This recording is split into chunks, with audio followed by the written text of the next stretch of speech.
Good morning. It is 7 o'clock and welcome to Mornings with Ridge and Frost. With Sophie and Will for a very good morning from me as well. Lots ahead.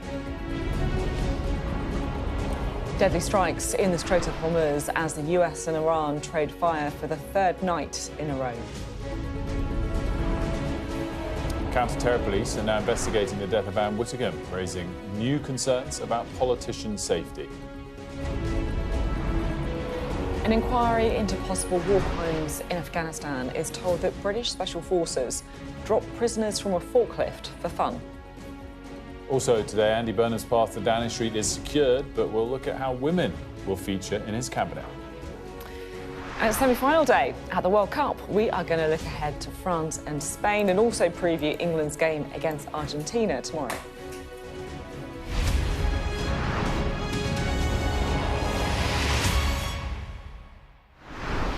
A very good morning to you on what's another busy day. We've got lots to get to, including the latest domestic news relating to the death of Anne Whittingham. And we'll be joined next hour by Brendan Cox, the husband of the late MP Jo Cox, to talk about MP safety more broadly. That's at 8:15.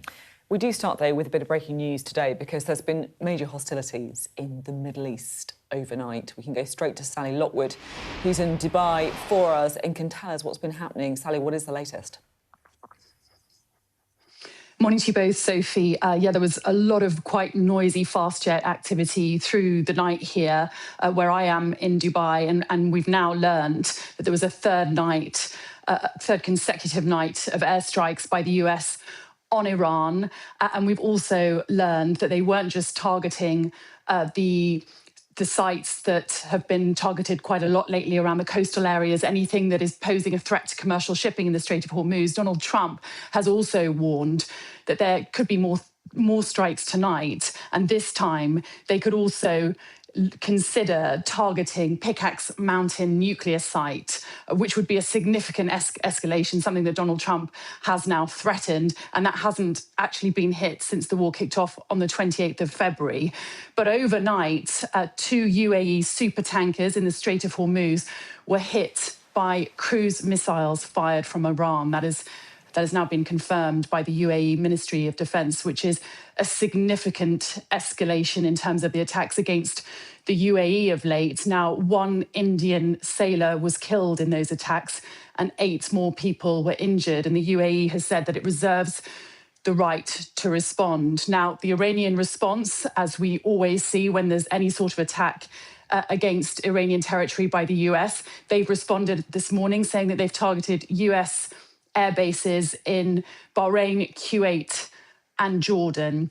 And they've also said, the Revolutionary Guard have come out and said that they targeted these 2 UAE supertankers because they weren't responding to their communication, and they were using the US-controlled route to the south of the Strait of Hormuz, which is in Omani territorial waters. And this is what has caused so much tension and triggered this escalation in the last week or so, because Iran is trying to retain control of commercial shipping in the Strait of Hormuz, and there's now a power struggle between the US and Iran.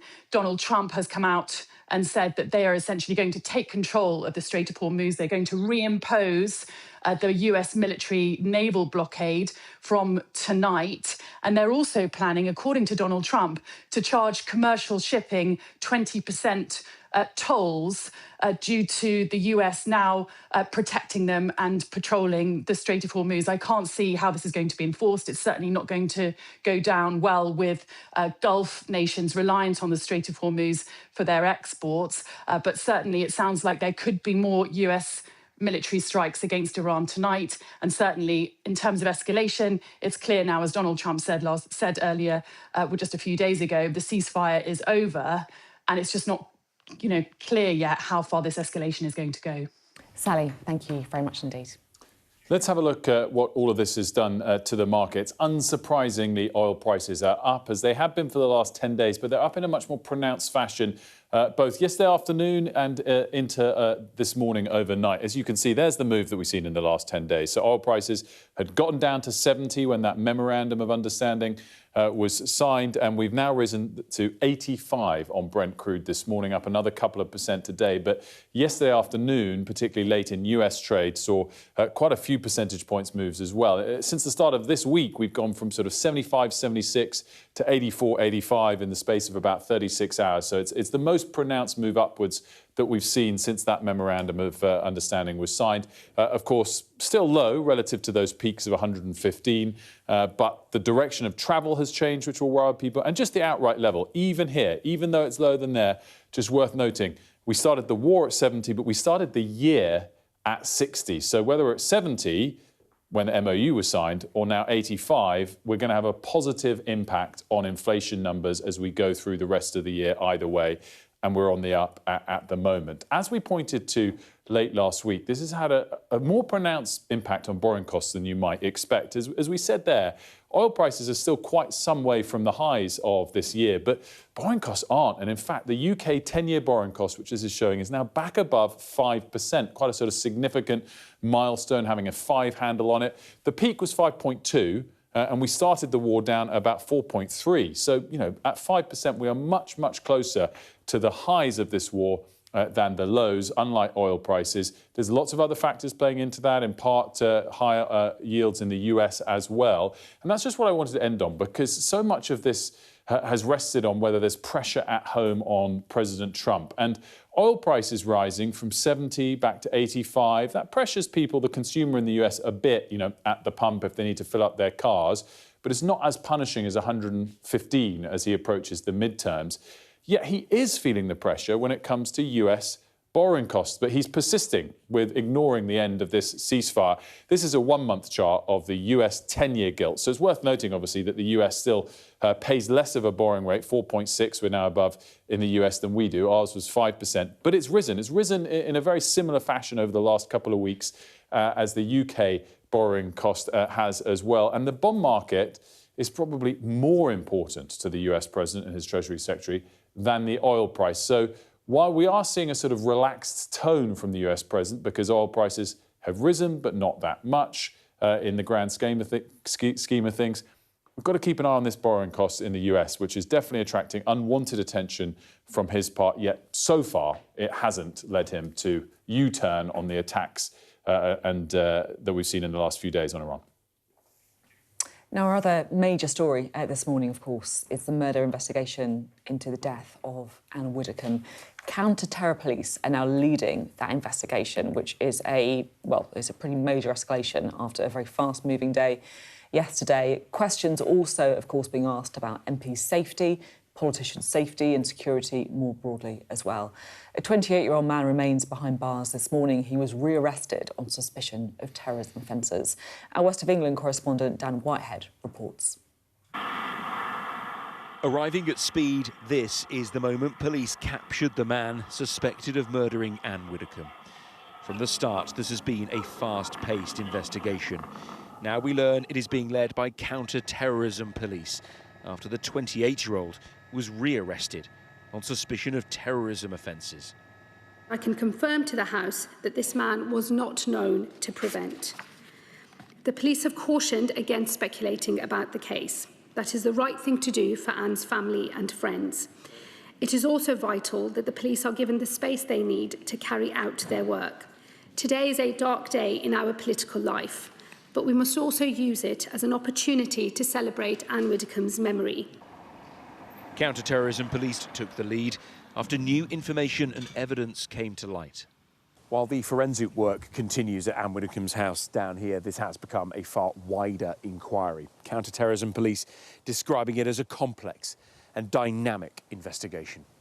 The police have now established evidence of some form of motive, which has now brought about the involvement of the counter-terrorism police. The motive will have been found, obviously, during the searches and such that the police are conducting, or through interviews with the suspect, so it might not have been immediately apparent. This is an inquiry involving multiple agencies at multiple locations, with the focus on a suspect who may have travelled some 270 miles from Rotherham to carry out the attack. So the police came outside, undercovers, went in, had a few guns and went in. Just arrested him, yeah, took him away, and then they wait all night. Saw a load of police arriving, and then forensics come in with all the white suits on, 3 or 4 of those, cornered it all off. Anne Widdecombe's death came just a day after she appeared on TV as a Reform UK spokesperson. It has re-sparked the debate surrounding the safety of politicians. Just for the record, every member of Parliament is equal in the security to me. There is no difference between any member, I want to assure you. In the last 10 years, 2 MPs, Joe Cox and Sir David Amess, have been murdered. And now a former MP has been murdered as well. The threat is clearly real.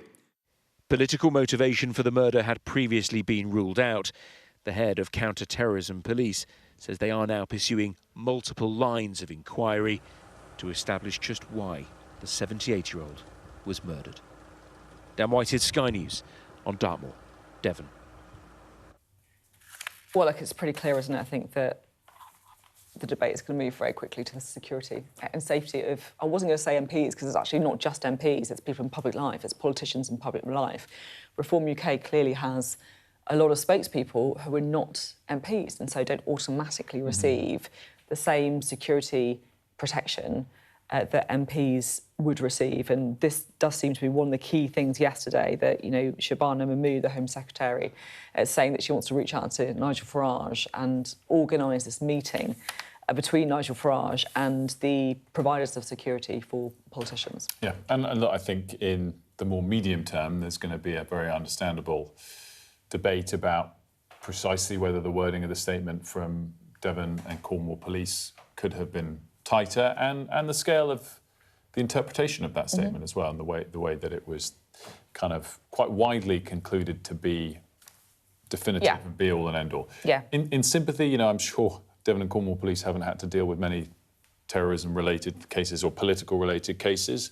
Doesn't excuse an error, but that's probably a factor here.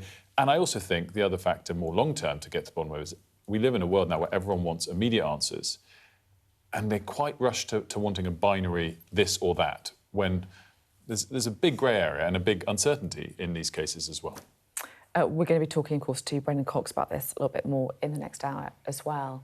But the other big thing, of course, that's happened overnight is Andy Burnham has officially secured the number of MPs he needs to become the leader of the Labour Party. So, in other words, nobody is mathematically able to get the number of MPs they need to challenge him. So that's it. That's it, although officially, the nomination process doesn't close till Wednesday at 6 p.m. No. And then he doesn't get announced as new Labour leader till Friday. So a couple more steps, but he will definitely be the Prime Minister. Let's bring in Lisa McDade. 20th Labour leader, 20th guy.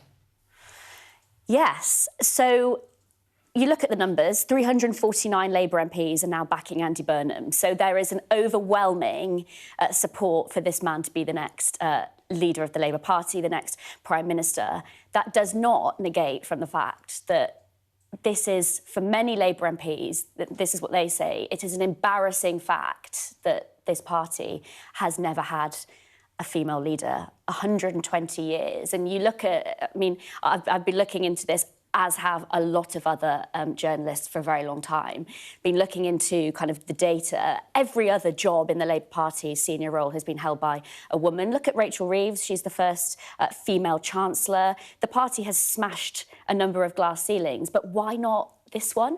The one that gets me as well is it's not just that the Labour Party's never elected a woman is never placed above a man in any leadership contest, right? Wow. Not even placed above it. Yeah, and that's the point. So the question is, why are people in the Labour Party always choosing a man? Why are they not? I mean, Lucy Powell is the party's deputy leader, and that was an all-women shortlist. Women ran in that contest, and she won. But they are also not running to be leader. I mean, you look at this contest, for example. Well, there hasn't been one, has there? But there was a period of time where we were seeing a number of senior people from the party, notably the male people in the party, Wes Streeting, Andy Burnham, Al Carnes was somebody who was seen as a possible contender as well. Why aren't the women standing? And the truth is, you know, there isn't a kind of a consensus on there being one reason. There is, you know, there is a real discussion about this, something that I've been trying to have over the past few weeks. Let's have a look.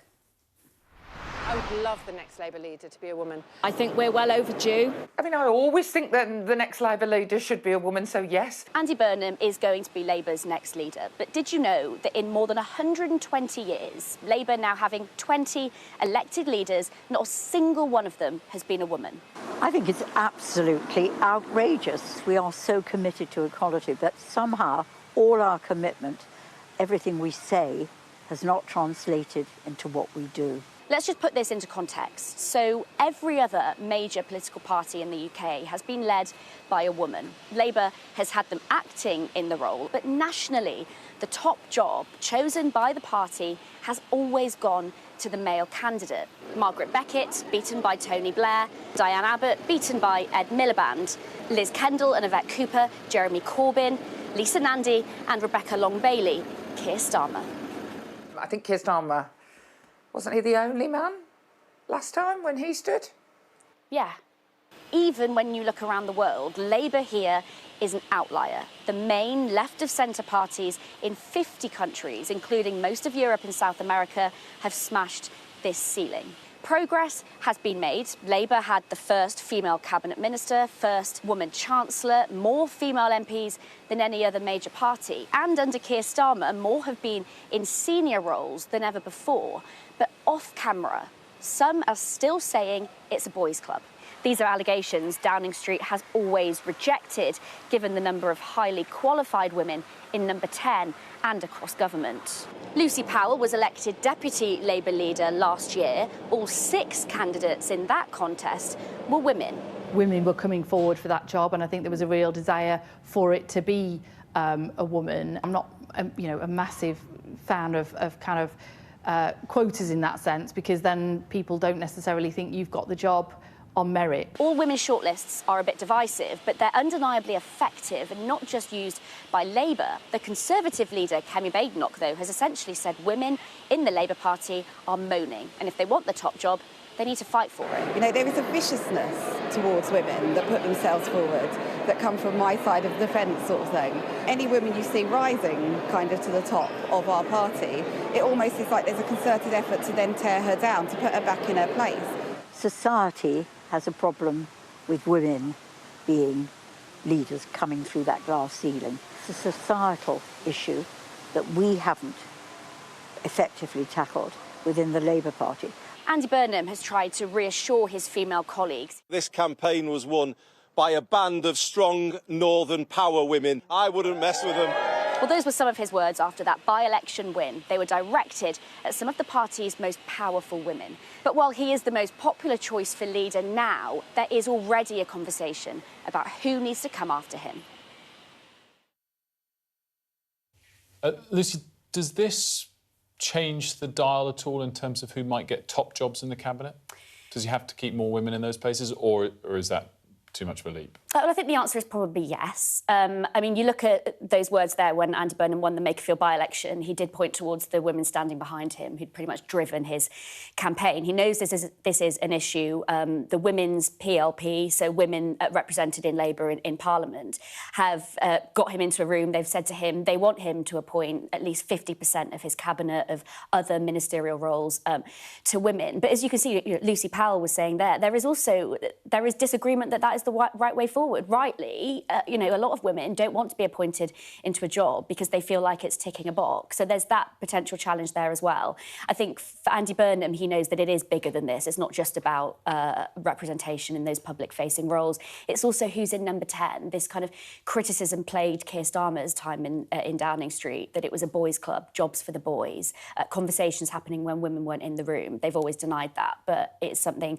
that has certainly plagued his premiership. So it is bigger than that. However, is it important to have women in those roles? I mean, clearly it is. To be fair, though, to Kiss, the top 3 ministerial positions, Reeves, Cooper, Mahmood, they're women, so it's not devoid of female leadership at the top of the tree at the They're moment. not right at the top of the tree. No, 20 out of 20. That's the thing. I get that. We just spent 5 minutes saying that, though. So I'm just trying to give some context. And you probably feel like this as well, Sophie, but... I'm not trying to fight no, for this. I know you're not. You're an ally, Will. I'm I love trying it. to give some context. It's a strange one, because you look at the party and you can't deny that certain ceilings have been smashed, but why not that one? And it is a question, it's a conversation that does need to be had. Yeah, thank you very much, Lucy McDade, speaking there. We should mention we're going to have more on this story later on. We will be talking to Baroness Faulkner. That's 8:30 this morning. She's got some pretty strong thoughts on this topic. Interesting to hear them. Some big interviews coming up, just to mention as well. Brendan Cox will be joining us, of course, the husband of Jo Cox, to talk about MP safety. That's at 8:15. And on a lighter note, at 9:30, we'll be joined by the former England goalkeeping legend David Seaman as we build up to the World Cup semi-finals, of course, beginning tonight with France versus Spain and tomorrow England versus Argentina. It's a great photo of him. Love it. Right, we're joined now, I should say, by the Chief Secretary to the Treasury, Lucy Rigby. An awful lot to discuss today. Thank you for being with us. Morning, Sophie. I wanted to start with Anne Widdecombe. I know we're very limited, obviously, in what we can say during a live investigation. You've got a legal background, so I don't need to tell you that. But what are your reflections on the fact that her death is now being handled by counter-terror police? My central reflection is, as it has been for a couple of days, which is just to my heart go out, frankly, to her family and friends at the horrific circumstances of her death. What is absolutely critical, you alluded to it, Sophie, in your question, is to protect the integrity of this investigation. As you know, there has been an announcement now that counter-terror police are investigating. It is just critical that we allow the police the space to do that investigation, and importantly, as I said, protect the integrity of it. That is the best way to allow the police to get to where they need to be. Over the weekend, Devon and Cornwall Police were saying that they had no information to believe it's a politically motivated crime, nothing to suggest it was politically motivated. Was it too early to say that? We just don't know.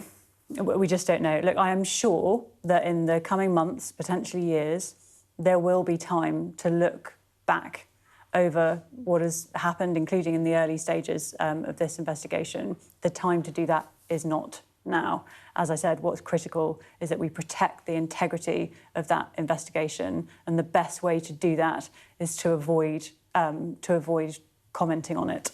I mean, I guess, you know, Devon and Cornwall Police probably haven't dealt with this kind of crime very often, right? It's a very rare crime, thankfully. Are they getting any support from government on how to handle it? Or is it one of those things where it's a bit like church and state, you've got to keep it completely separate? Look, I've seen and heard nothing to indicate that Devon and Cornwall Police don't have the resources that they need. So my full expectation is that they do. But I'm sure if they do need further support in any way whatsoever, they will ask for it, and it will be provided, because it's absolutely key that that the police are, you know, able to conduct this investigation to the fullest extent that they need to, and that justice is ultimately served in this case. I want to talk a bit more widely about MP safety, and just to try and kind of draw a line under the specifics of the case, and talk a bit more widely about the safety of politicians. Nigel Farage has been talking about reform UK politicians in particular and the security threats that they face. Yeah. You know, is he right to do that? I think I'm really wary about drawing parallels between clearly the really tragic circumstances of Anne Widdecombe's death, and we don't know, even though the news now is that counter-terror police are investigating, we don't know that this is politically motivated. So if I can put that on one side and talk about members, and in Nigel Farage's case now candidates, safety slightly separately. I think the Home Secretary has addressed questions that Nigel Farage has had around his own security. She's offered him a meeting with the relevant committee, which I understand he's thanked her for, and I think there's an indication that he may well take that up. But look, those who are in public life, which not just members of Parliament, of course, they're former members of Parliament, but then those that are in public life is obviously a much broader definition. There are issues of safety, right? And this climate of abuse, including on social media, intimidation, in some of the horrific cases we've seen, violence, is really, really troubling. It's not just peculiar to the UK, but it is nevertheless something which we are dealing with in this country. And speaking from a personal point of view, you know, I thought twice about standing for Parliament, not because I have any, you know, I know what I believe, and I wanted to stand up and speak for my community and talk about, you know, all the usual reasons that people stand for Parliament. But I think, and particularly as a woman as well, and indeed one with a family, I've thought about my own safety and my family's safety. It's not just a woman thing. My male colleagues have felt the same, and this is something that we shouldn't need those that want to be in public life to have to consider. Yeah, it's awful. It's a deterrent. It's a deterrent. Yeah, it's awful, as you say. Do you feel safe? Look, I think actually my experience with security measures and the increased measures that are put in place for members of Parliament on a personal level, yes, relatively. Do you think certain of my colleagues would answer that question differently. Yeah. And they've had, in a range of ways, much worse experiences than me. Do you think there's a bit of a loophole, a gap? Because I guess you get some security if you become an MP. But there are other people who are politicians, Reform UK spokespeople, for example, who are not MPs. Is there, I guess, a bit of a gap with the security that they get as a result? Well, the Home Secretary said yesterday that she's going to look at security for former MPs specifically, and there may well be others, other categories of people who are involved in public life but not currently serving members of the House of Commons or the House of Lords, where there needs to be another look at the security arrangements which are provided. But look, across the piece, it's grim, frankly, that those in public life or those thinking about going to public life have to consider this. I remember, Sophie, you may well do too, I remember exactly where I was when I found out what had happened to Jo Cox. I do as well. I do as well, actually. Yeah. I remember exactly who I was with and where I was. Yeah. That's true. Yeah, it sticks with you. Yeah. It sticks with you. It's been a really interesting conversation. There's a couple of other things I wanted to ask about. Firstly, the report we just had before we came on about Andy Burnham becoming another male leader of the Labour Party. Our correspondent Lucy McDade speaking to, for example, Polly Billington. There's been a boys' club, women briefed against, put to one side, actively bullied. What is it about Labour and women? Why have we never had a female leader? Look, I don't know. I'm reluctant to do a sort of history of the Labour Party. I think Andy is the right leader for now. I nominated him last week, and I'm really, really looking forward to him becoming Prime Minister. I'm really optimistic about what we're going to be able to achieve, building on what Keir Starmer has achieved already. But look, at the root of your question, do I want to see at some point in the not too distant future a female leader of the Labour Party? Yes, I do. Although he's obviously is one of the first female leader, according to a Labour source on The Spectator, right? So it's all fine, yeah. I know what you're referring to. I'm not sure how close the person that briefed that was to Andy. I don't want to go there, I don't think. Fair enough. Just very finally, Rachel Reeves, of course, doing Mansion House speech today. Yes. What's her key message? And, you know, looking at the incoming Treasury team, whoever it may be, what should the priorities be?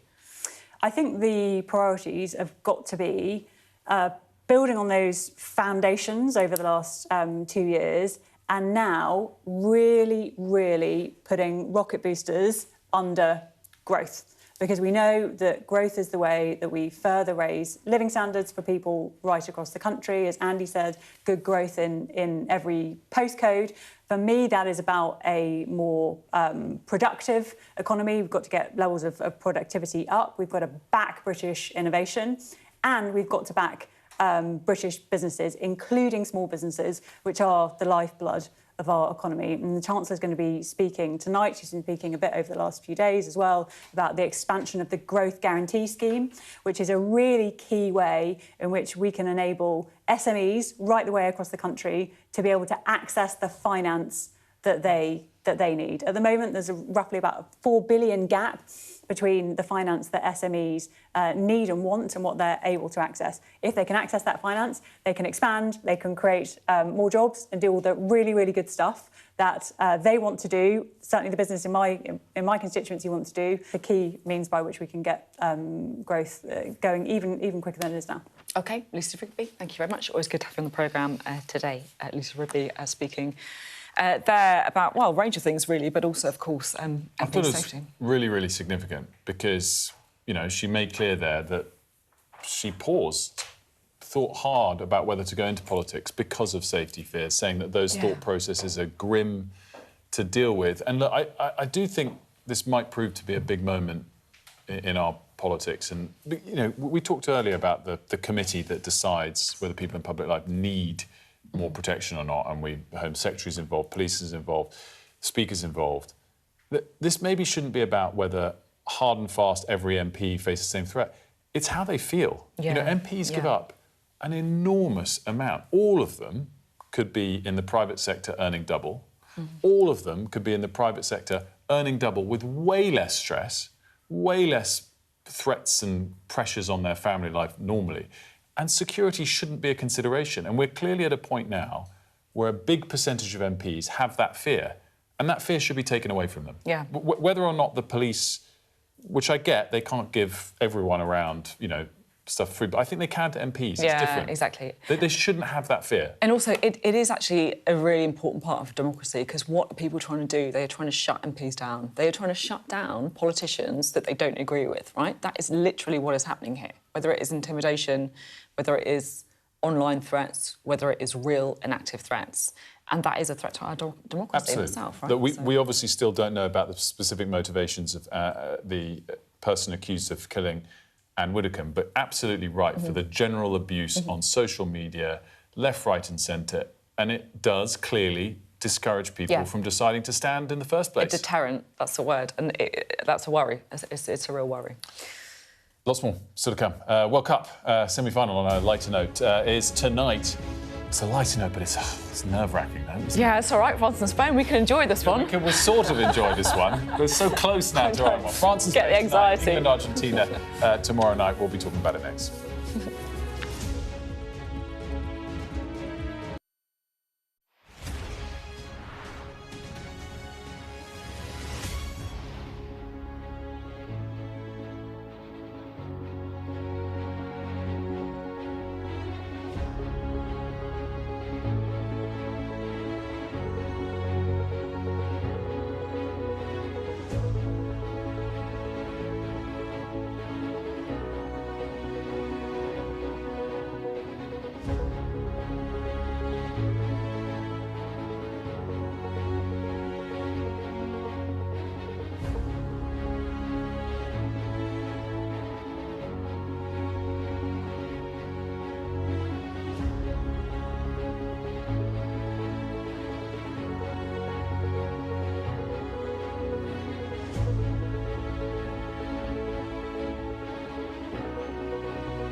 Hear that whistle and that crunch? We know that they're coming from the south of the city where there's a column of Russian armoury. I'm Alex Crawford and I'm Sky's special correspondent based in Istanbul. Look at that sheet of flames, and that has happened within minutes, and now it's coming from both sides and it's moving this way.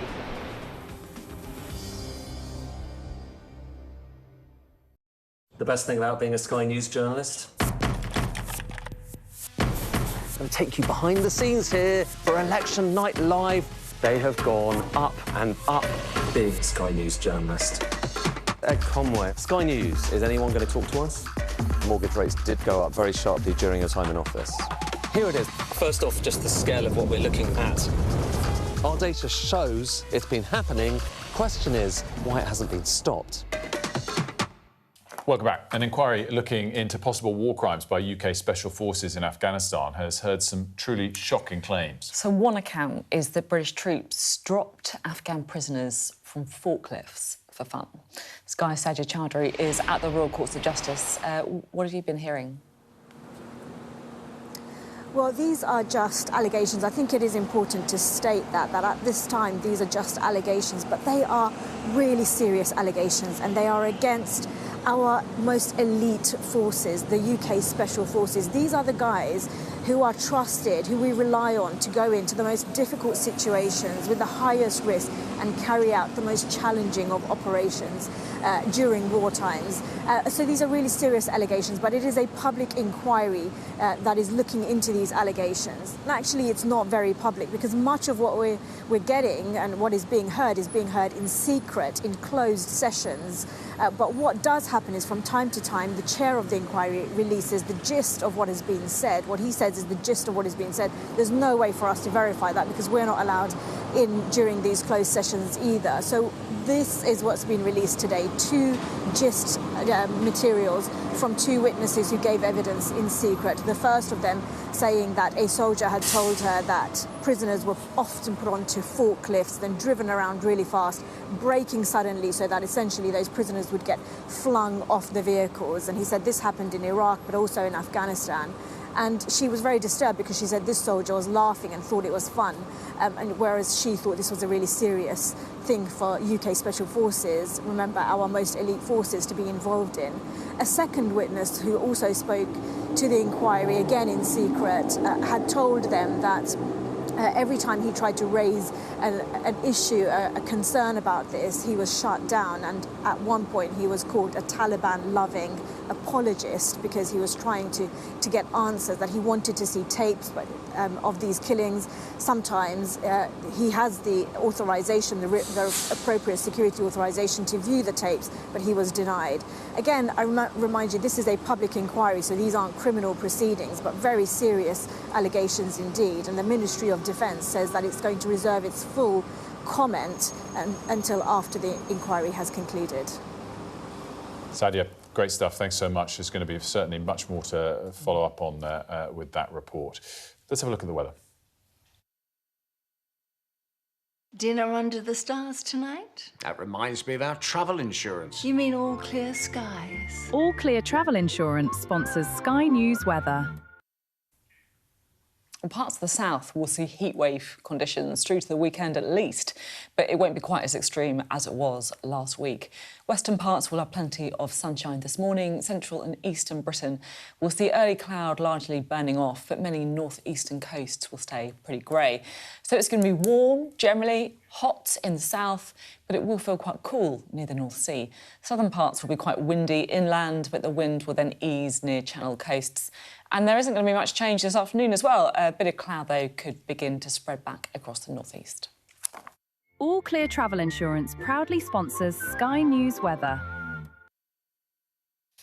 Well, tonight we'll learn of the first finalists at the World Cup after the semi-final, the first semi-final of France versus Spain in Dallas.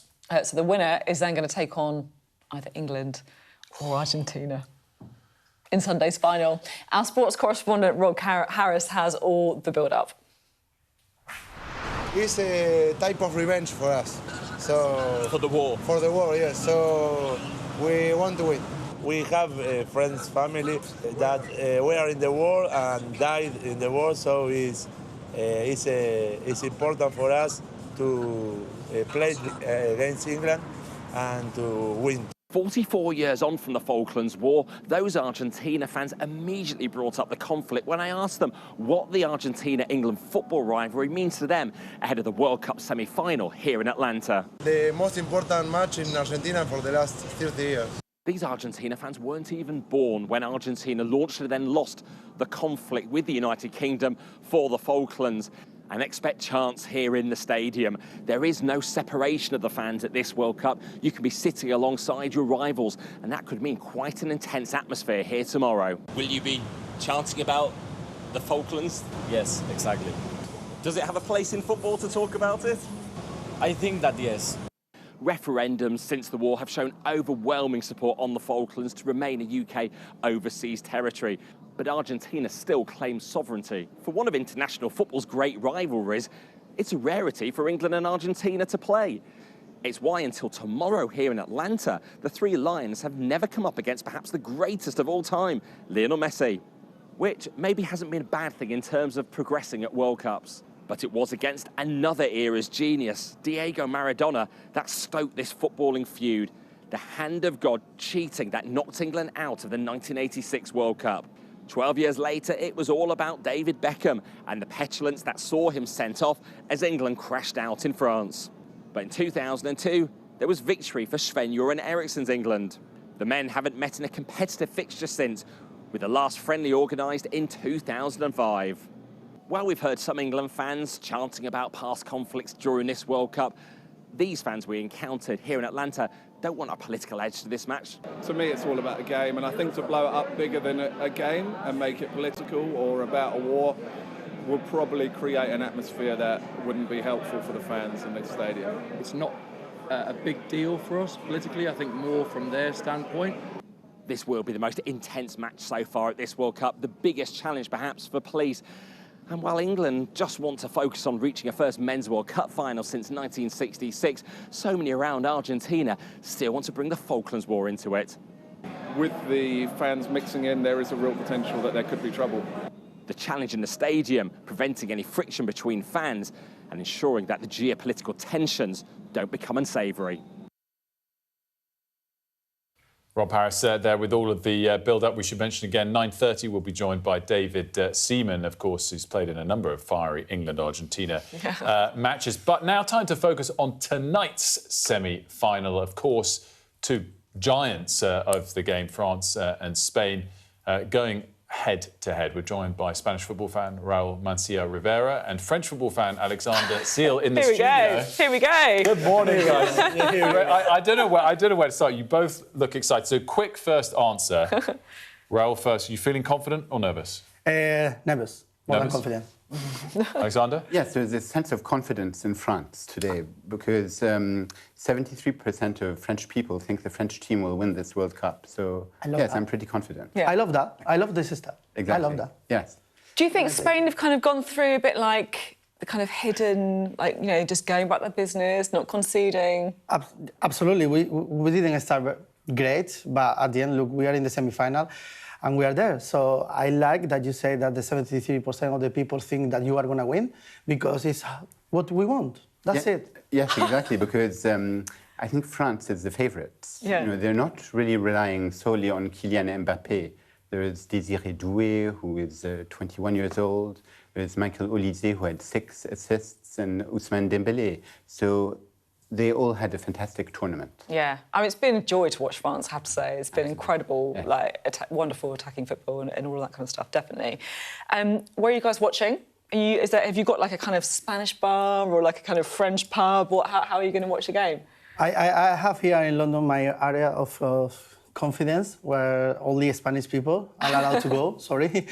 But it's like feel at home. Yeah, yeah. Because it's just Spanish people and this kind of moment you have to watch and you have to enjoy, or no, this kind of games with the people that you... Yeah, totally. I think I'll be watching with French colleagues. Today in France is Bastille Day, and it's a really important day in France. And also, it's the 10th anniversary of the Nice attack, so there'll be a minute of silence before France-Spain. So for French people, it's not really about football. It's also about everyday life, and so it's great. Here to that, that's much more important.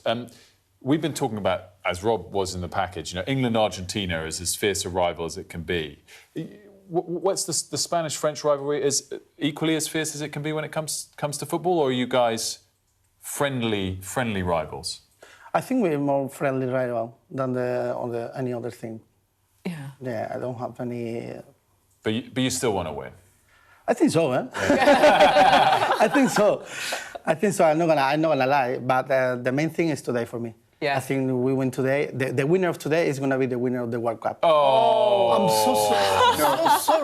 I'm so sorry, but it's what I think. And so you think this is the real final then, basically? Is that what we're saying? Yes. I would say it's because Spain beat France 2-1 in 2024, so France has never forgotten that. Oh. And also Didier Deschamps has reshaped the French team after the Spanish victories. And he's using really tactics. He makes changes when nobody sees them. So he put other players in front to give Kylian Mbappé the ball. Yeah, Spain then beat England in the final in 2024, so we remember that sadly all too well. Well, just talk to us, because historically we've always thought of the Spanish teams as, benefiting from the change of Pep Guardiola at Barcelona, just this beautiful attacking, passing football. But you've really been very, very strong defensively this tournament. Yeah, exactly. This tournament we have a strong defender, and we don't have that tiki-taka anymore in the pattern that you remember. So it's something that we are struggling with.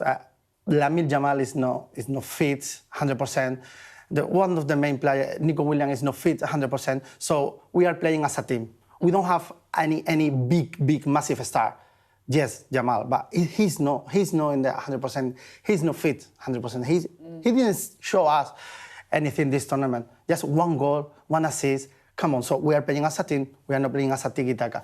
And I think the key for tonight is going to be pass, wait for the moment and score the goal, because we will have one opportunity or two and we have to score. Yeah. Score predictions to close it off? I would say 2-1 for France. It'll be a very tense game. Raul? I go for 2-1 Spain. Oh, here we go. We'll find out. I hope 3-3, lots of red cards, extra time, all the players get exhausted. Yeah, exactly. Oh, my God. I don't care who wins, just Mbappe suspended, Lamine suspended, let's have all of that. Because, we give ourselves a chance. We've already been written off. Yeah, exactly. Yeah, and to be honest, it's going to be a good opportunity. Yeah. Gents, thanks so much. Great to speak to you both. Thank you. Good luck. Thank you. Good luck, England, as well. Also, good if we could have said good luck in French and Spanish there. I'm not going to show my linguistic skills on TV. I can't say that. We want to see how you're getting ready for the semi-finals. By the way, are you a Spanish fan? Are you a French fan? Are you an English fan? Even an Argentinian fan? No? Send in your pictures of the kit. No, that's not right. mornings@sky.uk. Mornings@sky.uk, and we'll show them tomorrow during the... What is good luck in Spanish? Buena suerte. What did I say? Felicitations, there's congratulations. Yeah. Yeah, don't say that. We don't need that. Was correct. Yes. OK. Should have stayed quiet. Coming up, we are going to talk to a campaigner about the Hillsborough Law, which is expected to be approved by MPs this week. I bet right now you often find yourself asking why. Why was a certain decision taken? Why did something happen? Why did they say or do that? I'm Neil Patterson, and it's my job as a journalist to find out why. Just explain why. It's a difficult one. Well, I mean, it's massive. It's a very, very severe situation. So if you want to make sense of this complicated world, Sky News' new podcast, This Is Why, is your daily fix. One story every day, and we can find out why together. Listen and follow wherever you get your podcasts. Mayhem in the Middle East, rippling in America's West. Get back! Get back! The resolve of these protesters is now being seriously tested. I saw police being forced or pushing young men and women to the ground as they made almost 100 arrests. None of this is a peaceful protest. I'm Martha Kellner, and I'm Sky's US correspondent based here in Los Angeles. How are you feeling? I am angry. It is an anti-woman agenda. Will the cold affect your voters? Well, we have a lot of tremendous support, but it's nasty out there. Anybody else? Should the Defence Secretary and the Vice... Wait, what country are you from the UK? Okay, we don't give a crap about your opinion and your reporting. Why don't you go back to your country where you have a major migrant problem? President Biden, do you trust President Xi? President Biden says that this meeting went well. He said real progress was made on a whole host of issues. Will your candidates win? I hope so. I think they will. I think they're great candidates. There's no doubt that Kamala Harris and her team are harnessing the power of social media. Do you think Kamala is brat? Kamala's brat. Are you scared? Yeah, we were scared. It was terrible. Strong wind, building tearing down. As them say, God works, so we can't do nothing.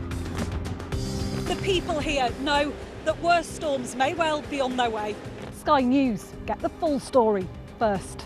Free wherever you get your news. Ghislaine Maxwell has pleaded not guilty to all 6 charges against her. Mum, how are you feeling today? Jeffrey said, you answer to Ghislaine, you just don't cross her. Hear that whistle and that crunch? We know that they're coming from the south of the city where there's a column of Russian armoury. I'm Alex Crawford and I'm Sky's special correspondent based in Istanbul. Look at that sheet of flames, and that has happened within minutes, and now it's coming from both sides and it's moving this way.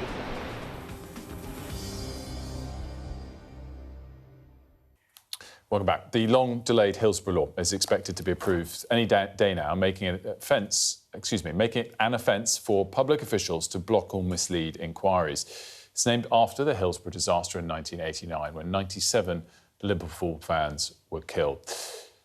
Charlotte lost her father in that disaster and has been campaigning for this law since 2016. She joins us now from Liverpool. Charlotte, thank you so much for joining us. Thank you on behalf of so many people for your campaigning over so long. Can you, if you don't mind, just to start, tell us what happened to your dad? So I lost my dad when I was 6. I don't really remember much about what happened in and around the day, but, you know, it's because of the relentless campaigning of bereaved family members and survivors that I was able to discover that, unfortunately, my dad had been put into a body bag whilst unconscious, and ultimately it was that negligence that caused his death. And then following the fresh inquests in 2014, 2016, the 2 police officers that held that information about his state, that they had suspicions that something was off and that, you know, that there was potential that my dad was still alive, but they didn't tell anyone. And then they were allowed to opt out of giving evidence at his inquest. So that has been my drive to have, you know, I'm a very small part in a very big wheel that has fought for this Public Office Accountability Bill. Obviously, it's still not law yet, and Parliament goes into recess later this week. But Andy Burnham has made a number of interventions in an interview over the weekend, and he's expected to speak in Parliament today about it. And he said if an entire city could be ignored, this is in the interview, could be ignored for 2 decades while telling the truth about the death of its own people, what other communities have gone unheard. For me, this was always about changing that. Are you encouraged by Andy Burnham's intervention here? Very much so. Andy's the backbone of Hillsborough Law now. You know, he's the person that created our campaign group. He's brought all of these different injustices together. Oh, no. It does seem like we've lost the connection to Charlotte there. I'm trying to regain it just to see if it does come back, but it seems like it has actually been fully lost. A real shame. Charlotte, as we said there, a really a backbone campaigner. She is back. Charlotte, just go again on your encouragement from Andy Burnham's intervention here? So Andy's the person that brought our campaign group together. You know, Hillsborough Law Now was created and launched by him and Steve Rotherham, and it's him that's brought all of the different campaigns from Orgreave, Post Office Scandal, Inflected Blood, Primados. There's so many of us that I'll forget someone if I try to name them all.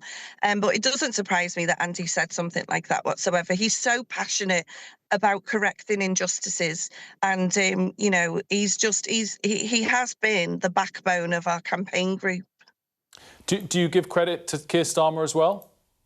Absolutely. You know, Keir Starmer's the only man that pledged this, and he's fulfilled his promise. He made a promise to myself and Margaret Aspinall on many different occasions, and you know, the pair of us have held him to that promise. You know, we've really we've worked well with him as well, and his team. You know, they deserve so much credit.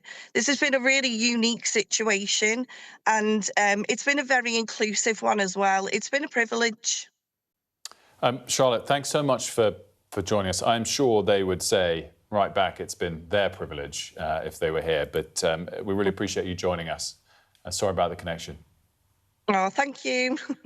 Charlotte Hennessy joining us there, whose father was killed at Hillsborough. I mean, it's an interesting dynamic, isn't it, of course, on the fact that we go into a recess, but quite clearly this is going to get over the line ultimately. Yeah, and I think with Andy Burnham, at a time when there's an awful lot of people saying an awful lot of things about what he stands for, what is Burnhamism, the one thing we do know is that he stands for things like Hillsborough. The campaigning from issues like the Hillsborough disaster is really, I think, what defines Andy Burnham as a politician and as Prime Minister. By the way, he is expected to speak in Parliament about this today, and we haven't even heard... I don't think he's spoken in Parliament yet, has he, since becoming an MP? No, it'd be interesting to hear what he says. Just, I mean, I guess we can tell on this topic, but madness that we're in a position where he's never spoken in Parliament. Yeah, it's about to be Prime Minister. Anyway, that's wild. a side point. We're out of time for this hour of the programme. We'll be right back after a short break. We'll have all of the day's top stories, of course, more reaction to the latest around Anne Whitcomb's killing, and also from the Middle East, with oil prices up again.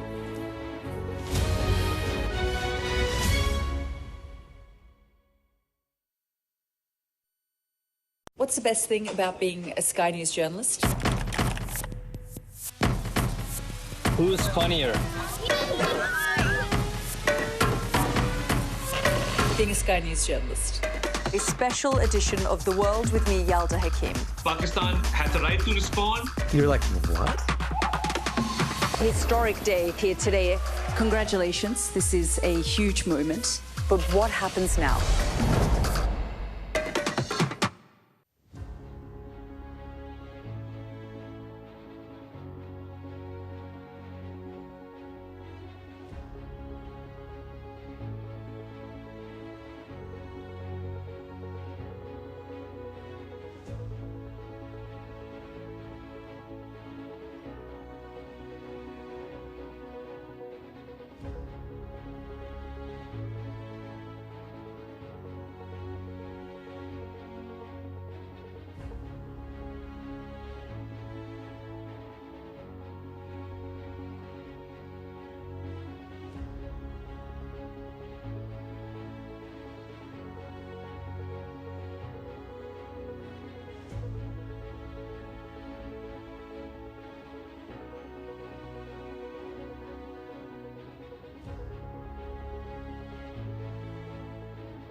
Good morning, it's 8 o'clock. Welcome to Mornings with Ridge and Frost. With Sophie and Wilf, good morning from both of us.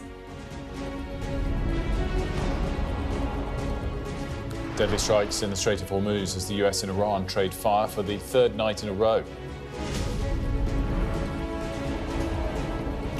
Counter-terror police are now investigating the death of Anne Widdecombe. As an MP admits to us, she's concerned for safety in public life. I thought twice about standing for Parliament. An inquiry into possible war crimes in Afghanistan is told that British Special Forces dropped prisoners from a forklift for fun. Andy Burnham's path to Downing Street is, today, secured. We'll have a look, though, at how women will feature in his cabinet. And it's semi-final day at the World Cup. We'll preview France versus Spain and look ahead to England's game against Argentina.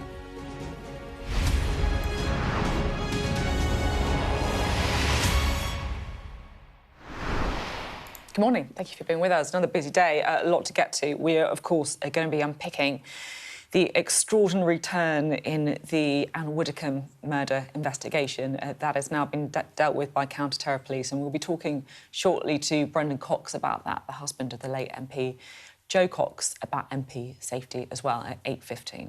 But we start with the breaking news from the Middle East, where major hostilities continue. Indeed, they escalate overnight. Let's bring in Sally Lockwood, who's in Dubai, who can bring us the very latest. Sally.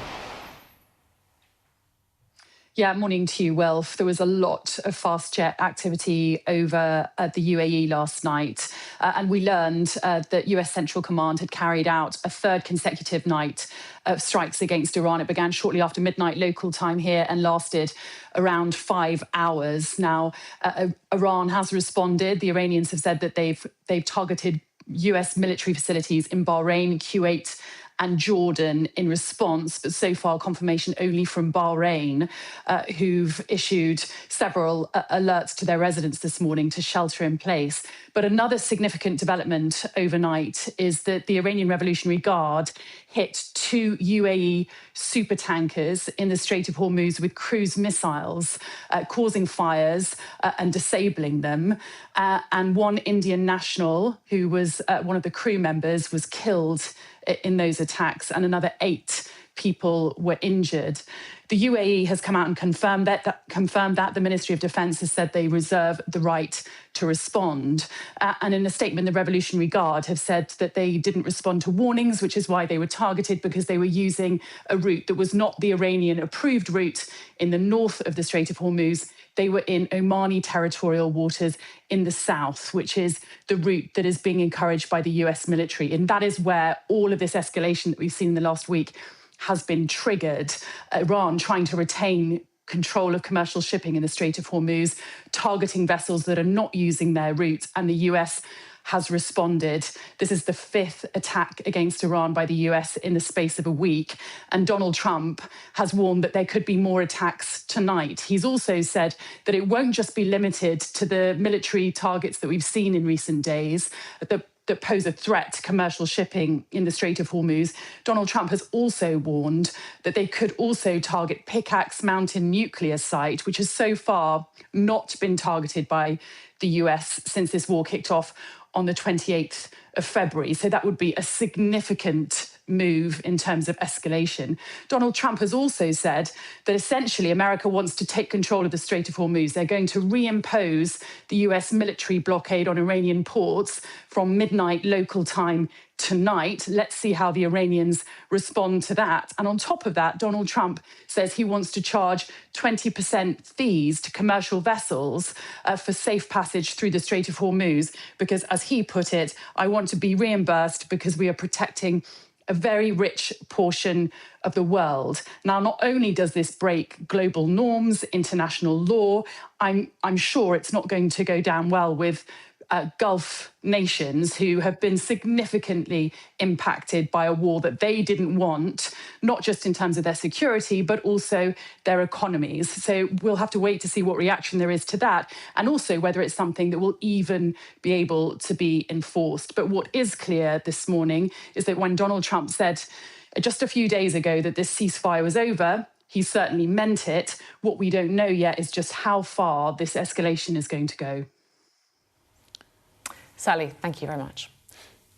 Well, let's have a look at what this has all done to the markets. Unsurprisingly, oil prices are higher, and the pace of their increases has really picked up this week. Since this ceasefire broke down, last week we went from 70 to 75 over the course of just over a week, and then from the start of this week till this morning, it's really jumped from 76 to 85 in the space of about 36 hours. This morning itself, we're up another 2.5% to that 85.5 level on Brent crude. Of course, a reminder that the peak was 115, so we're some way from that. We started the war at 70, but we started the year at 60. So, you know, all of these levels, whether we're high 70s, low 80s, mid 80s, are significantly up, despite not being near those peaks, significantly up on where we started the year, and are therefore a positive feed into all of our CPI inflation numbers that we get each month, which will keep pressure on the Bank of England, preventing them from cutting rates. Just want to show you, though, the scale of all of this. Clearly, despite this significant escalation, oil prices, I was going to say, oil prices have only picked up a little bit so far in this last 10 days. Whereas if you look at this is the UK 10-year borrowing cost. It is up really quite significantly over the last week or two. We're now back above 5%, up again a bit more today, 5.03% on the UK 10-year. The spread for the course of this conflict was starting at 4.2, 4.3%, peaking at 5.2%. We are way closer to that peak than the troughs of it. And so this has really fed through to borrowing costs. It is a global issue. If we now look at the US 10-year borrowing cost, you'll note it is lower. We pay higher borrowing costs here in the UK than the US. Theirs has just crossed above 4.6%. We were at 5%. But the key thing from this chart is that the rise, this is a one-month chart, in the last 10 days has been a global thing. You could even say it's actually been led by the US, and we followed. And it's worth pointing that out because it's not yet pressuring Donald Trump from backing down in these latest exchanges of fire with Iran. The oil price, which has risen from 70 to 85, perhaps hasn't risen enough to hurt the US consumer. Of course, don't forget, net, the US exports more energy than it imports. So it doesn't affect their economy in the same way that it affects ours. But these borrowing costs do. In fact, you might say the bond market is even more important to the US president than the US stock market or oil prices at the moment. And so we'll have to keep an eye on this because this is a pressure point for the US president. It's not obviously significantly a pressure point for him to change his stance and try to go back to the MOU. But at the moment, at 4.6%, this will be a big talking point in the US going forward. At the moment, no change in their tactics. Now we want to move on to our other major story this morning, and that, of course, is the murder investigation into the death of Anne Widdecombe. Counter-terror police are now leading that investigation in what is certainly a major escalation, and questions also being asked now about MPs' safety and security more broadly. So a 28-year-old man remains behind bars this morning. Our West of England correspondent Dan Whitehead sent this report. Arriving at speed, this is the moment police captured the man suspected of murdering Anne Widdecombe. From the start, this has been a fast-paced investigation. Now we learn it is being led by counter-terrorism police after the 28-year-old was re-arrested on suspicion of terrorism offences. I can confirm to the House that this man was not known to prevent. The police have cautioned against speculating about the case. That is the right thing to do for Anne's family and friends. It is also vital that the police are given the space they need to carry out their work. Today is a dark day in our political life, but we must also use it as an opportunity to celebrate Anne Widdecombe's memory. Counter-terrorism police took the lead after new information and evidence came to light. While the forensic work continues at Anne Widdecombe's house down here, this has become a far wider inquiry. Counter-terrorism police describing it as a complex and dynamic investigation. The police have now established evidence of some form of motive, which has now brought about the involvement of the counter-terrorism police. The motive will have been found, obviously, during the searches and such that the police are conducting, or through interviews with the suspect, so it might not have been immediately apparent. This is an inquiry involving multiple agencies at multiple locations, with the focus on a suspect who may have travelled some 270 miles from Rotherham to carry out the attack. So the police came outside, undercovers, went in, had a few guns and went in. Just got it arrested him, took him away, and then they wait all night. Saw a load of police arriving, and then forensics come in with all the white suits on, 3 or 4 of those, cornered it all off. Anne Widdecombe's death came just a day after she appeared on TV as a Reform UK spokesperson. It has re-sparked the debate surrounding the safety of politicians. Just for the record, every member of Parliament is equal in the security to me. There is no difference between any member. I want to issue. In the last 10 years, 2 MPs, Joe Cox and Sir David Amess, have been murdered. And now a former MP has been murdered as well. The threat is clearly real. Political motivation for the murder had previously been ruled out. The head of counter-terrorism police says they are now pursuing multiple lines of inquiry to establish just why the 78-year-old was murdered. Dan Whitehead, Sky News on Dartmoor, Devon. Dan Whitehead reporting there. Look, we're limited, obviously, on what we can say, and it is super important that we do everything we can as journalists and as users of social media to protect the integrity of that investigation. But look, there are going to be questions, I think it's fair to say, about the comments by police that there was nothing to suggest it was politically motivated. That is not the same as was taken by some as ruling out political motivation, but I think there'll still be questions about that asked. Yeah, I think you, in the perfect scenario, could have seen a statement that said, but we're keeping an open mind. But as we discussed earlier, it's probably not Devon and Cornwall Police's area of expertise, this sort of thing. Yeah. So I think there was a lot of little errors made along the way that then led to understandable uproar when that decision came out yesterday. Yeah, and look, it's important to say we don't know what happened with the Anne Widdecombe killing, but there is a debate about MP safety and security, and I think it's worth bringing in what the Chief Secretary to the Treasury, Lucy Rigby, said to us earlier when talking about her own safety concerns. Speaking from a personal point of view,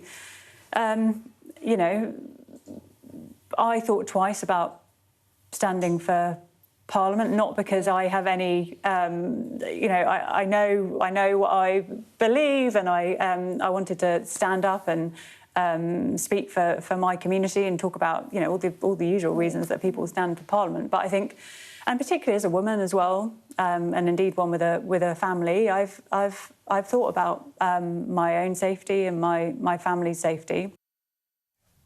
I really, Sophie, I said this last hour, I just feel this is a sea change moment when you see someone like that talk about the personal fears that so many MPs have. Because put aside whatever the direct assessment is, which I'm sure is carried out without fear or favour and done very carefully about whether it's directly needed or not. If we're past a tipping point now where these public servants who give up so much, they could all be earning double in the private sector with way less stress, they could be putting their families through way less stress, way fewer nights away and the rest of it.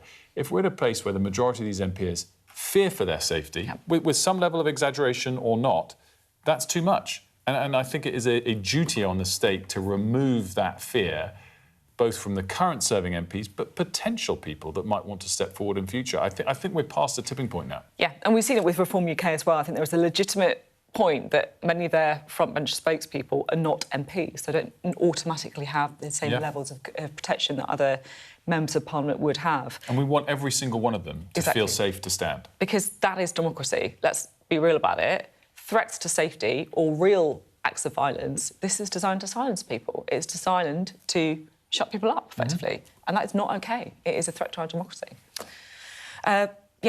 Let's bring in Lucy McDade, shall we, on this. Look, Lucy, I know you'll probably have views on safety of MPs as well. I'm sure we've talked to many of them as well.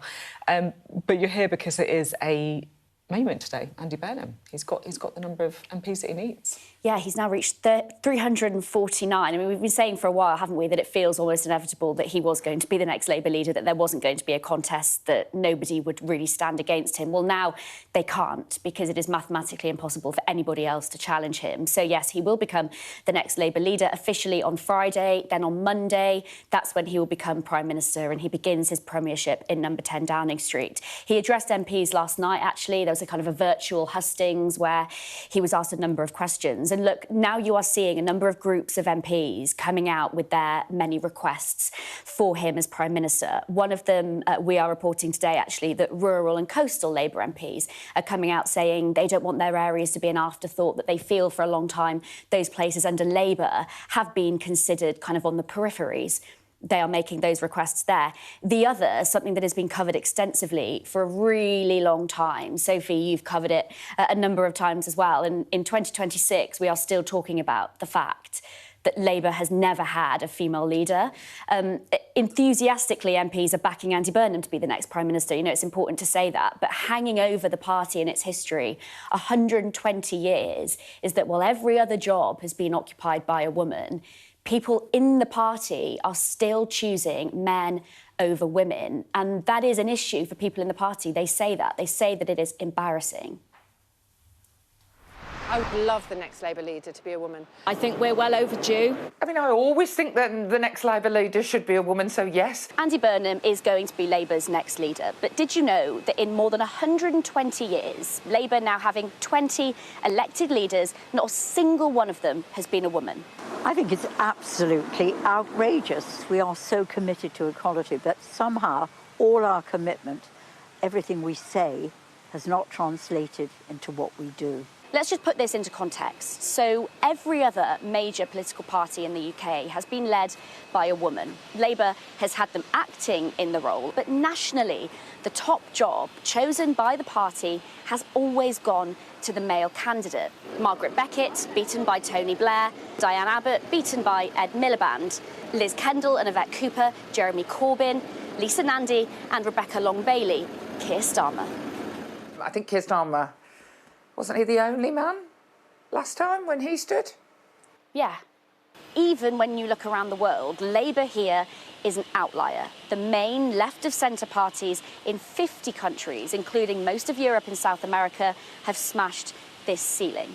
Progress has been made. Labour had the first female cabinet minister, first woman chancellor, more female MPs than any other major party. And under Keir Starmer, more have been in senior roles than ever before. But off camera, some are still saying it's a boys' club. These are allegations Downing Street has always rejected, given the number of highly qualified women in Number 10 and across government. Lucy Powell was elected Deputy Labour leader last year. All 6 candidates in that contest were women. Women were coming forward for that job, and I think there was a real desire for it to be a woman. I'm not, a massive fan of quotas in that sense, because then people don't necessarily think you've got the job on merit. All women shortlists are a bit divisive, but they're undeniably effective and not just used by Labour. The Conservative leader, Kemi Badenoch, though, has essentially said women in the Labour Party are moaning, and if they want the top job, they need to fight for it. You know, there is a viciousness towards women that put themselves forward, that come from my side of the fence sort of thing. Any woman you see rising kind of to the top of our party, it almost is like there's a concerted effort to then tear her down, to put her back in her place. Society has a problem with women being leaders coming through that glass ceiling. It's a societal issue that we haven't effectively tackled within the Labour Party. Andy Burnham has tried to reassure his female colleagues. This campaign was won by a band of strong Northern power women. I wouldn't mess with them. Well, those were some of his words after that by-election win. They were directed at some of the party's most powerful women. But while he is the most popular choice for leader now, there is already a conversation about who needs to come after him. So, Lucy, just finally, do you think this then changes the pressures on the Prime Minister with his cabinet selections or not? Yeah, I think it does, and it's worth noting as well, people in, the women in his top team, somebody like Louise Haigh, a former cabinet minister herself, has been very vocal about this allegation that plagued Keir Starmer's premiership, that Number 10 was a boys' club. They've always rejected that, but the fact that he is surrounded by people, women, who felt that this was the case, I think says a lot about how he will be influenced. I do feel like it's worth pointing out that there are a lot of female MPs, senior MPs as well, who actually don't want to really talk publicly about this, but feel behind the scenes that this is an issue. And I think that says a lot about women maybe choosing not to stand as leader because, I mean, to put it simply, I mean, God forbid a woman is seen in public kind of moaning about her gender being a barrier to getting a certain job. So that's one thing to point out here. But yeah, it's certainly something that Andy Burnham has said. It is an issue that he will tackle. Lucy, thank Prime you. Minister. Thank you. Thanks very much. We are also going to have more on the story as well with Baroness Faulkner at 8:30 this morning. She's got a few thoughts she wants to give us on the topic, so looking forward to that one. Next up, we want to return to the story around the death, the suspected murder, of course, of Anne Widdecombe. And we're delighted to say that we're able to speak now to Brendan Cox, who's, of course, wife, former Labour MP Jo Cox, was tragically murdered in her constituency of Batley and Spen in West Yorkshire in 2016. A very good morning to you. Thanks so much for joining us. Morning. This must have been a really tough few days for you.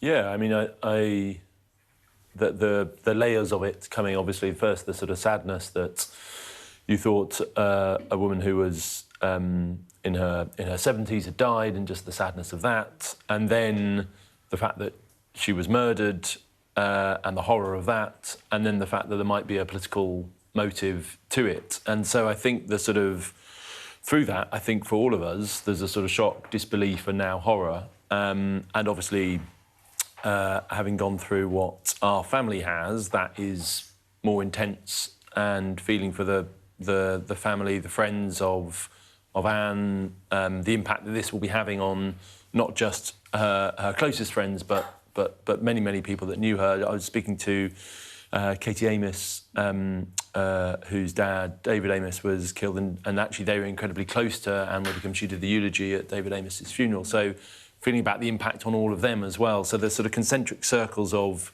pain that this creates, let alone then the implications for our democracy, is, yeah, it's really significant. Yeah, we're really thankful for you to coming on and talking to us about it. And like Wilf says, it's to kind of acknowledge that we know it must have been a really difficult few days for you in particular as well, so we appreciate that. Thank you.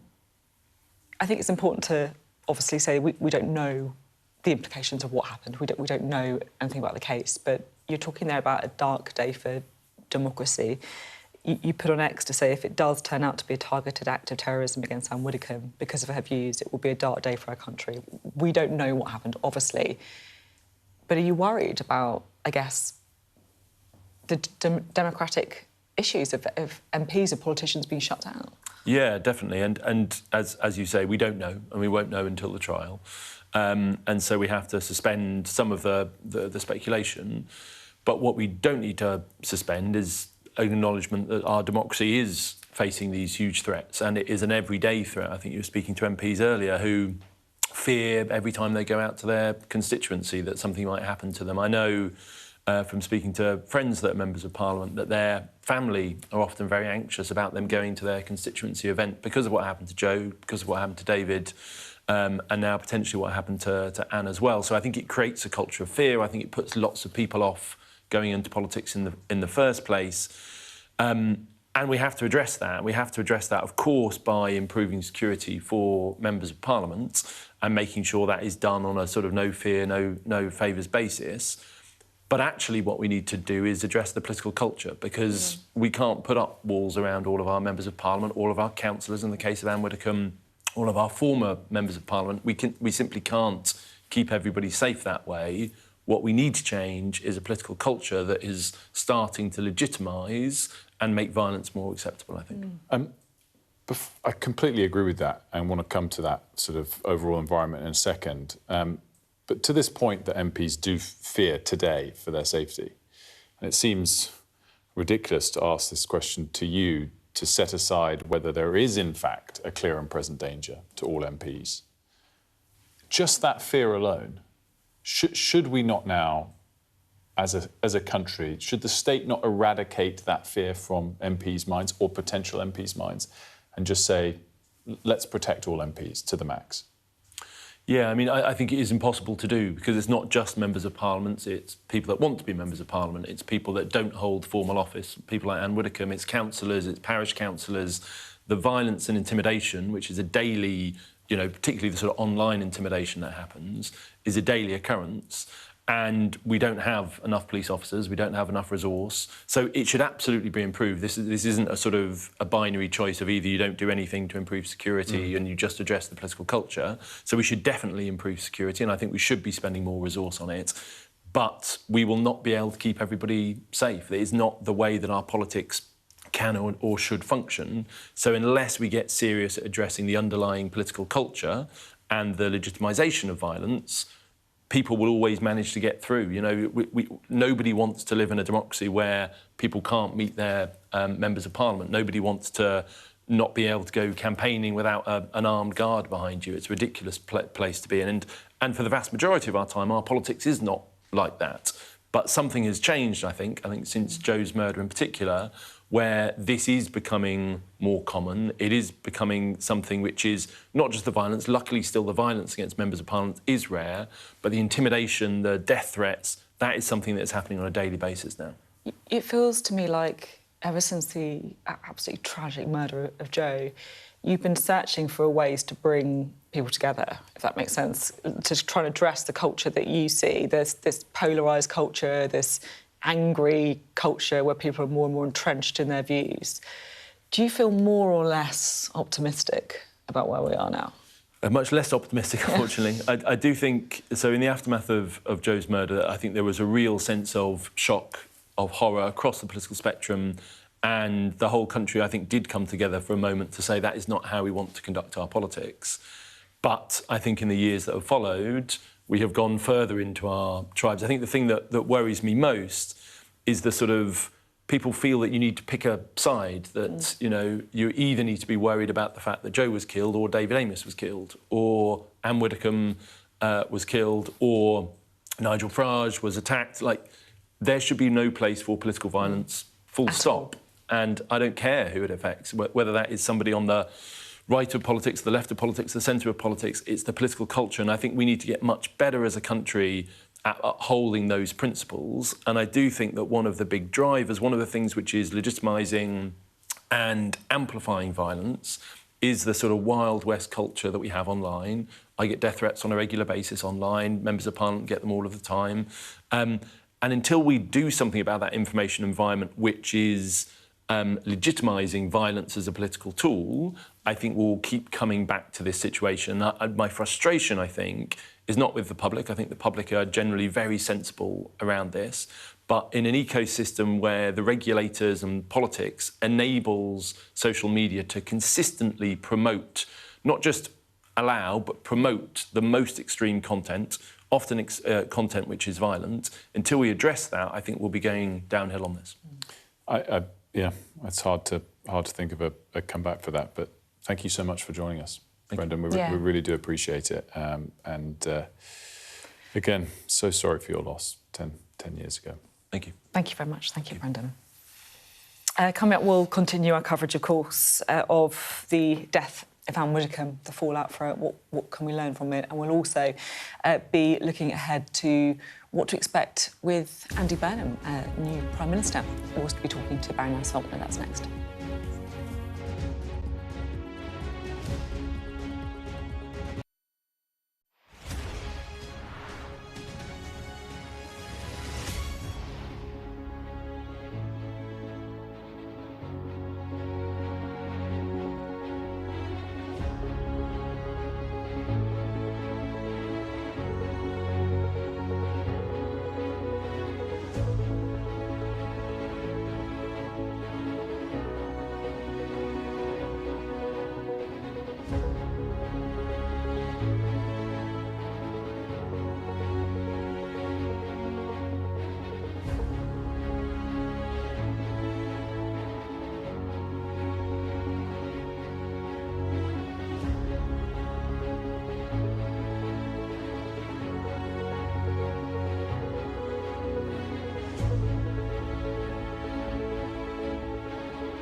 hear that whistle and that crunch. We know that they're coming from the south of the city where there's a column of Russian armoury.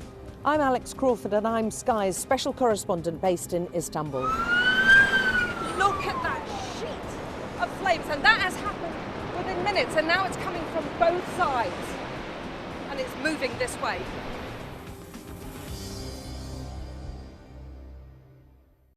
The best thing about being a Sky News journalist? I'm going to take you behind the scenes here for Election Night Live. They have gone up and up. Being a Sky News journalist. Ed Conway, Sky News, is anyone going to talk to us? Mortgage rates did go up very sharply during your time in office. Here it is. First off, just the scale of what we're looking at. Our data shows it's been happening. Question is why it hasn't been stopped. Welcome back. An inquiry looking into possible war crimes by UK special forces in Afghanistan has heard some truly shocking claims. Now, these are allegations, it should be said, but one of them is that British troops dropped Afghan prisoners from forklifts for fun. Sadia Chowdhury joins us now. Good to have you on the programme, Sadia. What have you been hearing? So, as you say, these are allegations, but they are against the UK special forces, and these are our elite soldiers. They're the highest, the top rank. They are the ones that we rely on and we trust to go in and carry out the most difficult of operations in the most riskiest of situations. So these allegations are really serious and subject of a public inquiry. The only thing is it's not very public. A lot of what is being said in the inquiry is being held in secret, in closed sessions. But what the chairman does from time to time is release the gist of what has been said. And so what we've got today is the gist of two witnesses. The first is a former journalist who worked in a kitchen and also a store. And she says that it was the worst environment she's ever been in. And she says that a soldier told her that they would put prisoners onto forklifts and drive really fast and then brake all of a sudden so that the prisoner would get flung off, essentially, and that they thought this was fun. It happened in Iraq and they were also doing it in Afghanistan. Again, this is what she says was told to her.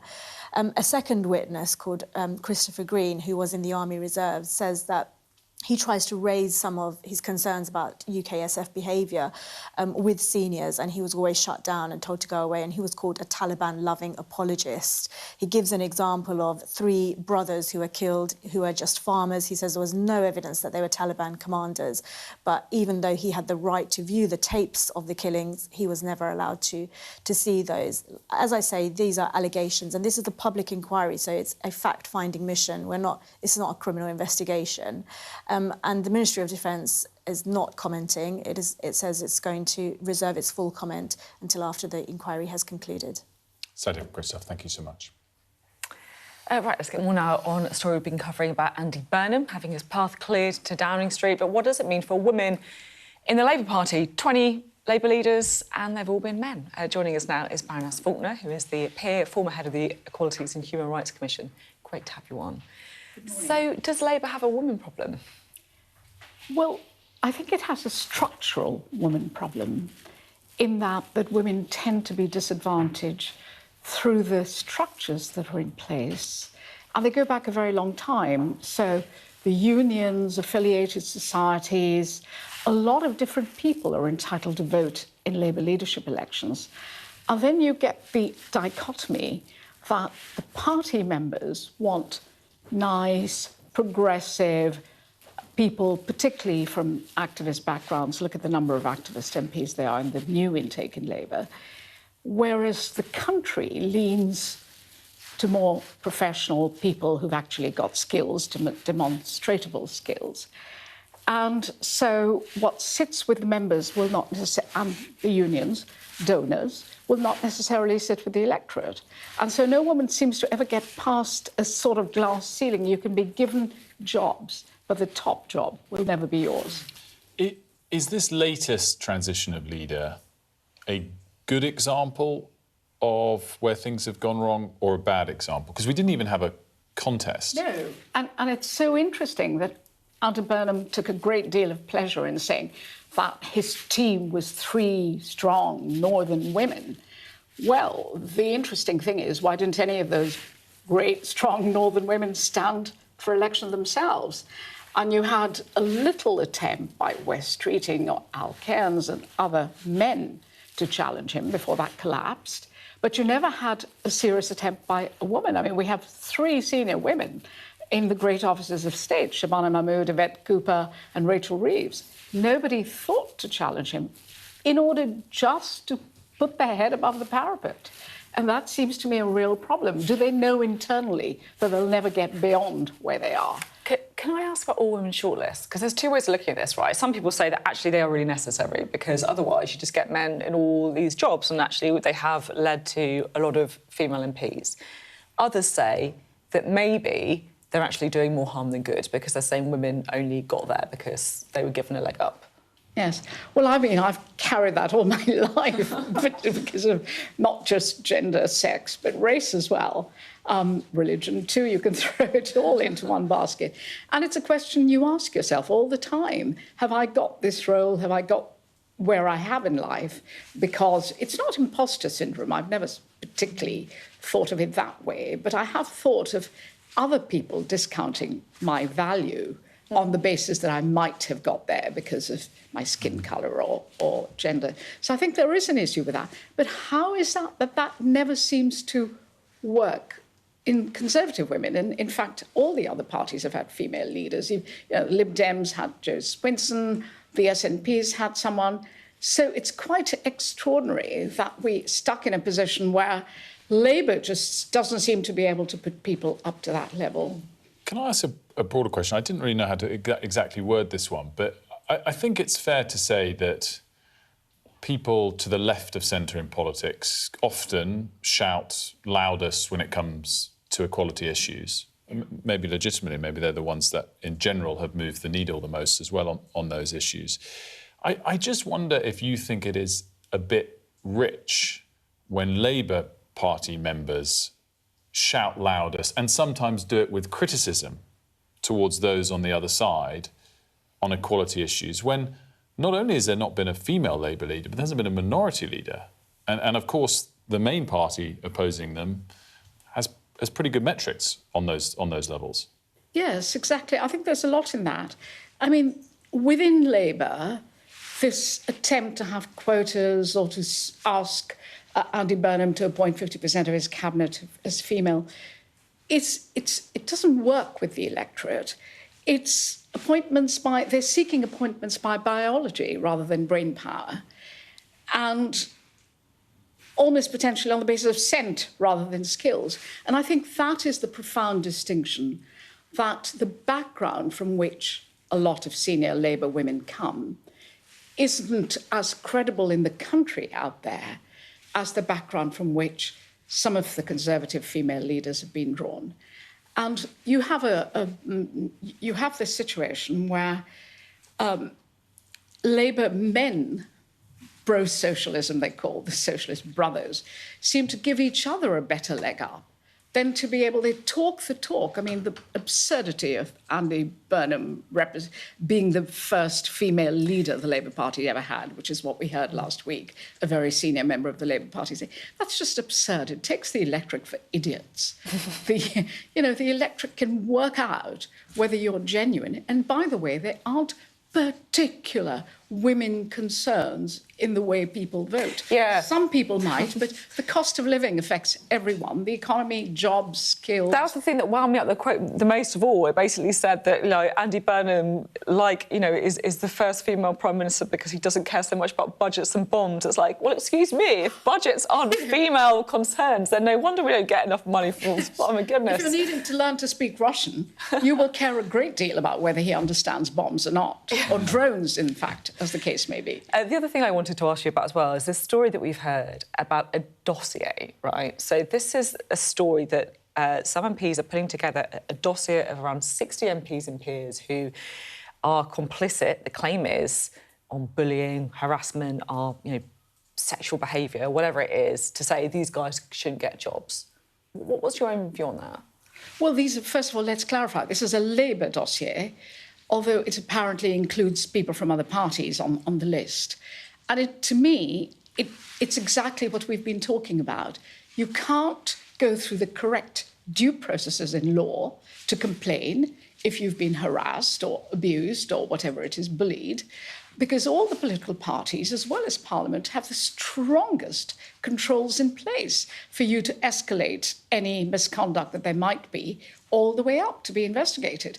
But it seems to be typical of this approach that let's draw up a dossier, let's ensure on the basis of potential grudges, unsubstantiated allegations, that these people will never get jobs. Well, that's a form of harassment, potentially, of itself. If the list leaks and it's untrue, these allegations are untrue, there are going to be a lot of people whose careers, and I don't mind being on the side of one political party versus another, Labour, I'm speaking for all political parties, whose people will have been accused of things that they may not have done. It has profound implications, and I would say that it's going to be divisive within the Labour Party itself. They should go through the processes. As former chair of the Equality and Human Rights Commission, I always said that we will back anybody's claim for unlawful discrimination as long as they have done it the correct way. You've got a lot of unsubstantiated allegations, and you knew you couldn't run with them because there is law, and our laws are among the strongest in the world. Really clear. Baroness Faulkner, pleasure to have you with us. Thanks so much. Thank you. Let's have a quick look at the weather. You're looking happy. Well, the forecast looks good. So you've sorted the travel insurance then? All Clear Travel Insurance sponsors Sky News Weather. Well, it's been warm, of course, of late, and the warmth is expected to continue over the coming days. Pretty sunny for some, for all. You might be able to guess that we haven't got any weather scripts. We haven't got a weather script. So, Wilf, this is absolute gold. Wilf is looking at this picture and trying to interpret it. Wilf, what can you see? Well, the wind is coming from the right to the left, but actually in the top corner, it's going the other way. So what you would say is it's going clockwise. And sometimes that brings other water and temperature from other places. I think some of the rain is not... There doesn't seem to be any rain, which fits into what we've been saying before, that it's actually not much rain. 14 in the middle. And 17 in the southeast. Up in Scotland, it ranges between 10 and 11 and 13 degrees. Feels hotter than that, doesn't it? I think this... Oh, there we go, 27. That must be in the morning. Right, here, this is it's going to go way hot. Yeah, you can see there, look, 30 degrees in the south, 29 in the south, a little bit cooler in Scotland and in Northern Ireland as well. We've got the weather script back, but, you know... I thought that was better. Who needs a weather script? Sponsors. All Clear Travel Insurance proudly sponsors Sky News Weather. On a more serious note on the weather, we're going to talk about how you can help in the heat, because blood donations are needed more than ever. We'll explain why next.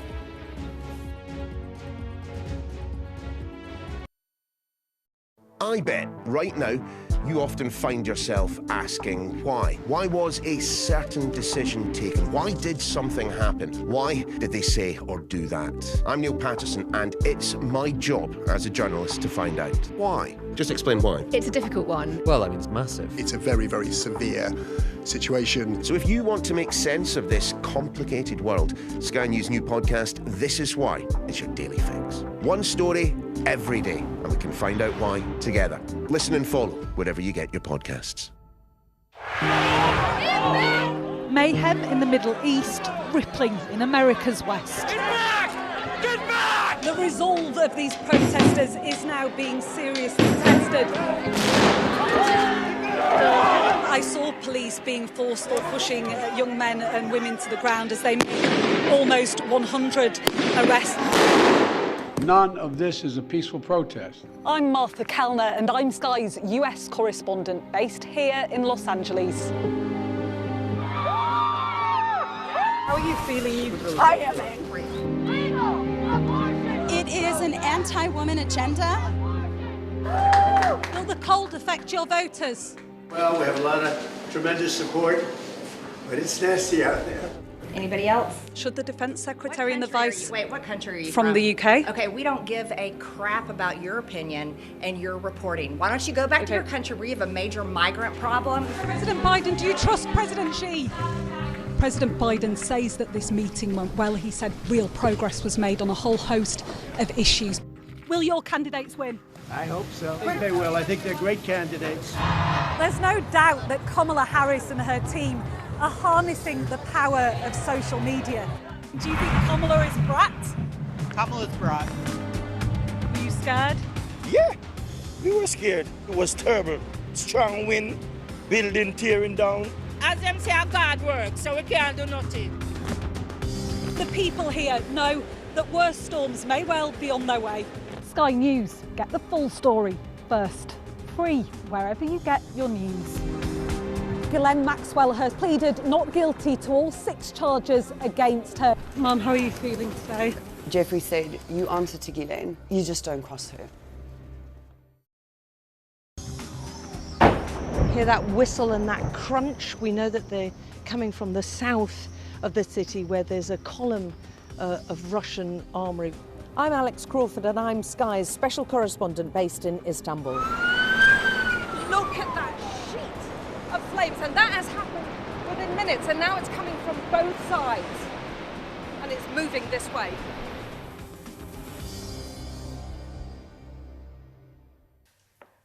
Well, tonight we are going to learn who is the first team through to the World Cup final when France take on Spain in Dallas. To face England. Wolf, this is... I don't like your... No, I don't, I'm too nervous now as well. I agree. I take that back. They're going to take on either England or Argentina in Sunday's final. Here is Rob Harris, who's got all the build-up. It's a type of revenge for us. So For the war? For the war, yes. So we want to win. We have friends, family that were in the war and died in the war, so it's important for us to play against England and to win. 44 years on from the Falklands War, those Argentina fans immediately brought up the conflict when I asked them what the Argentina-England football rivalry means to them ahead of the World Cup semi-final here in Atlanta. The most important match in Argentina for the last 30 years. These Argentina fans weren't even born when Argentina launched and then lost the conflict with the United Kingdom for the Falklands. An expect chants here in the stadium. There is no separation of the fans at this World Cup. You can be sitting alongside your rivals, and that could mean quite an intense atmosphere here tomorrow. Will you be chanting about the Falklands? Yes, exactly. Does it have a place in football to talk about it? I think that yes. Referendums since the war have shown overwhelming support on the Falklands to remain a UK overseas territory. But Argentina still claims sovereignty. For one of international football's great rivalries, it's a rarity for England and Argentina to play.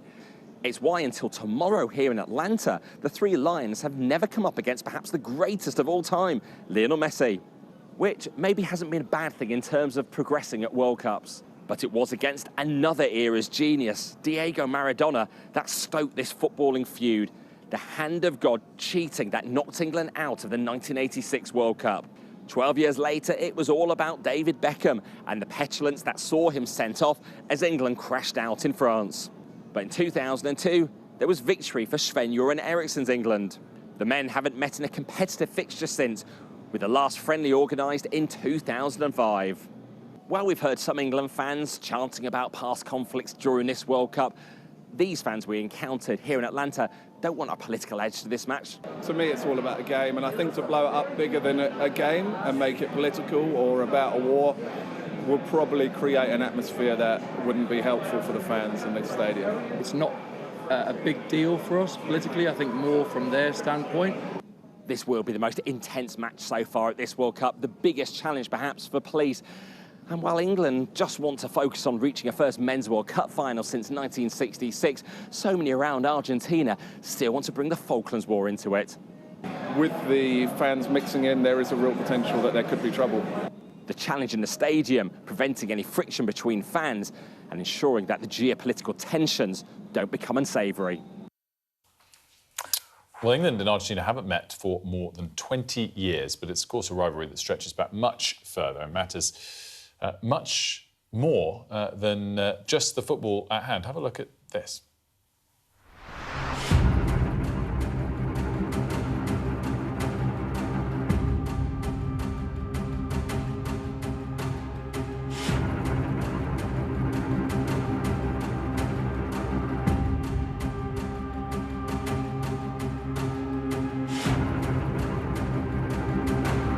just rejoice at that news and congratulate our forces and the Marines.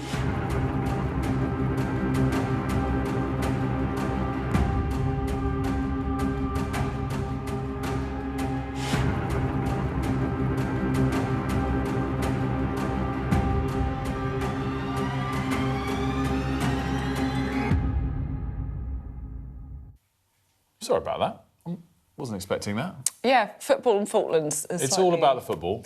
Yes, and the football rivalry is intense, let's say, anyway. Clip that out if we'd known it was coming. Yeah. Apologies. It's all about the football and nothing else. We will also mention we are going to be joined by the former England goalkeeper David Seaman, who played in some of those fiery games against Argentina in 1998 and 2002. More than enough rivalry to reflect on within just those two games. Really great person to have on to talk about that at 9:30.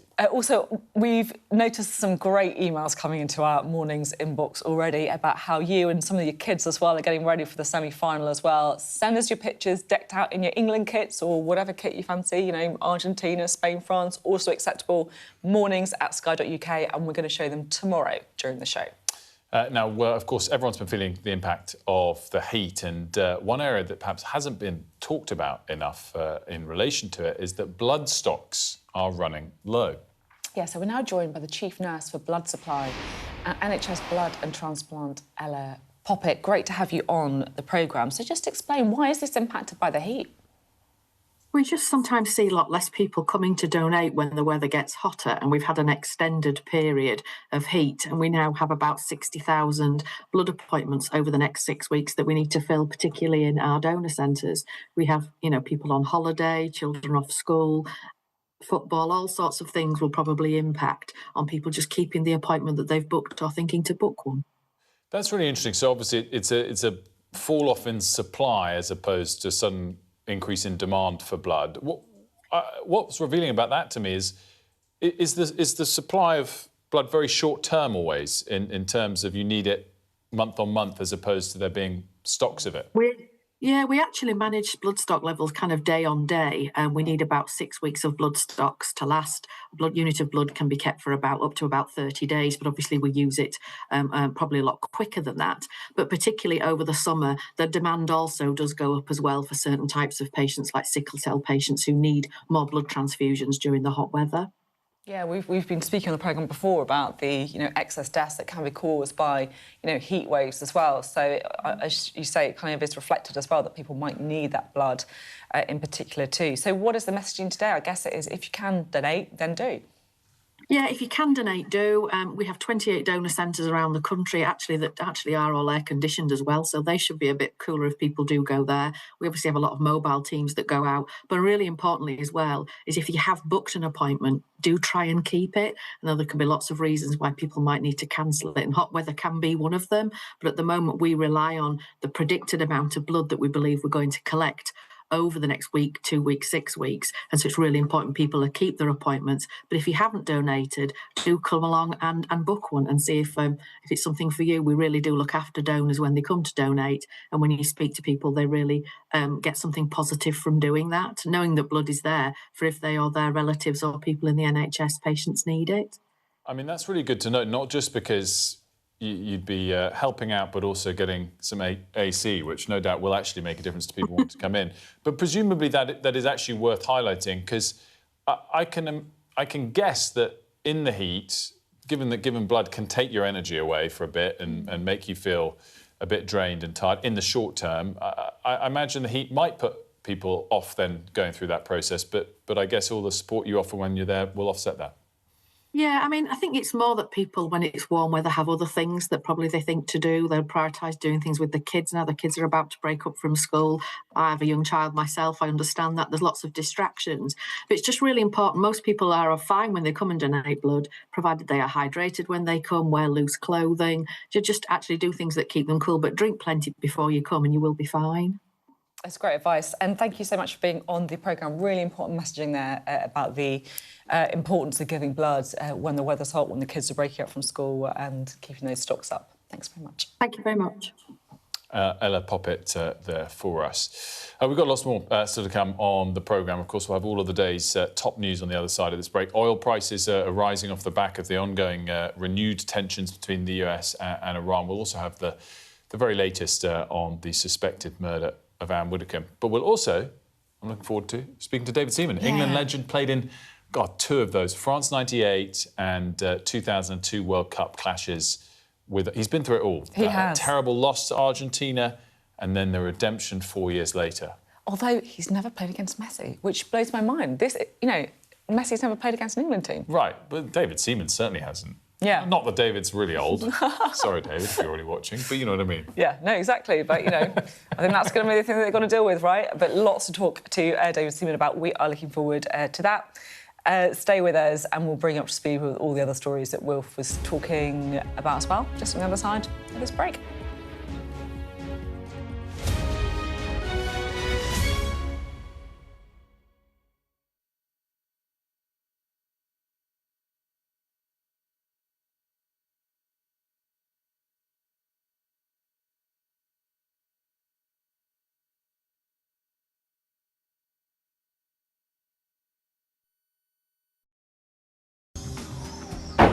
Hear that whistle and that crunch. We know that they're coming from the south of the city where there's a column of Russian armoury.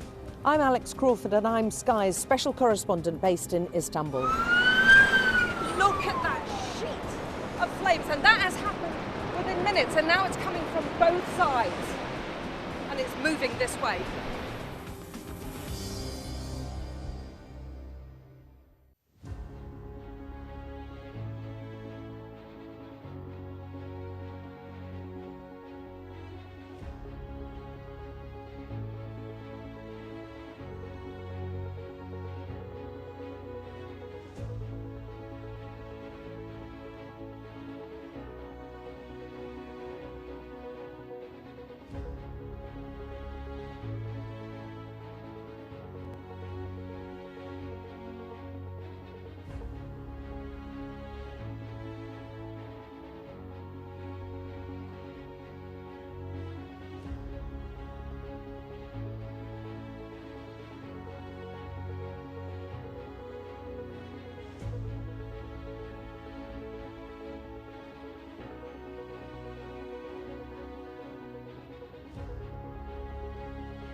Good morning. It is 9 o'clock and welcome to Mornings with Richard Foster. With Sophie and Wilf, a very good morning from me too. Deadly strikes in the Strait of Hormuz as the US and Iran trade fire for the third night in a row. Counter-terror police are now investigating the death of Anne Whitcomb as an MP admits to us, that she's concerned about safety in public life.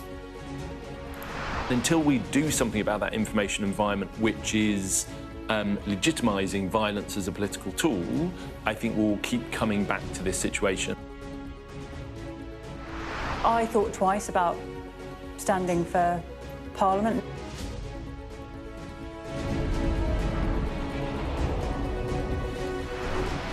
An inquiry into possible war crimes in Afghanistan has told British Special Forces dropped prisoners from a forklift. Allegations these are for fun. Also today, Andy Burnham's path to Downing Street is secured, but we'll look at how women will feature in his new cabinet. And semi-final day at the World Cup, we're going to preview France and Spain, and we'll also look ahead to England's game against Argentina with someone who knows an awful lot about playing Argentina, David Seaman.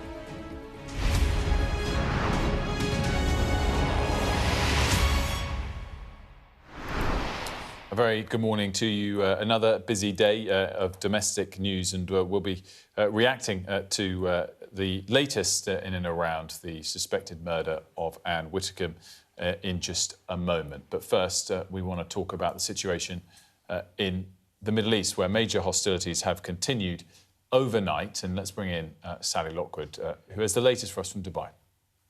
There was a lot of fast jet activity over the UAE last night, and we learned that US Central Command had carried out a third consecutive night of strikes against Iran. It began shortly after midnight local time here and lasted around 5 hours. Now, Iran has responded. The Iranians have said that they've targeted US military facilities in Bahrain, Kuwait, and Jordan in response, but so far confirmation only from Bahrain, who've issued several alerts to their residents this morning to shelter in place.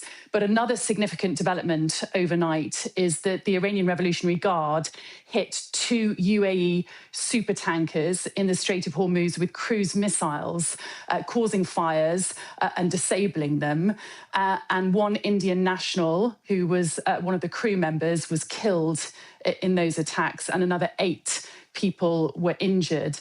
The UAE has come out and confirmed that. The Ministry of Defence has said they reserve the right to respond. And in a statement, the Revolutionary Guard have said that they didn't respond to warnings, which is why they were targeted, because they were using a route that was not the Iranian-approved route in the north of the Strait of Hormuz. They were in Omani territorial waters in the south, which is the route that is being encouraged by the US military. And that is where all of this escalation that we've seen in the last week has been triggered. Iran trying to retain control of commercial shipping in the Strait of Hormuz, targeting vessels that are not using their route, and the US has responded. This is the 5th attack against Iran by the US in the space of a week. And Donald Trump has warned that there could be more attacks tonight. He's also said that it won't just be limited to the military targets that we've seen in recent days, that pose a threat to commercial shipping in the Strait of Hormuz. Donald Trump has also warned that they could also target Pickaxe Mountain nuclear site, which has so far not been targeted by the US since this war kicked off on the 28th of February. So that would be a significant move in terms of escalation.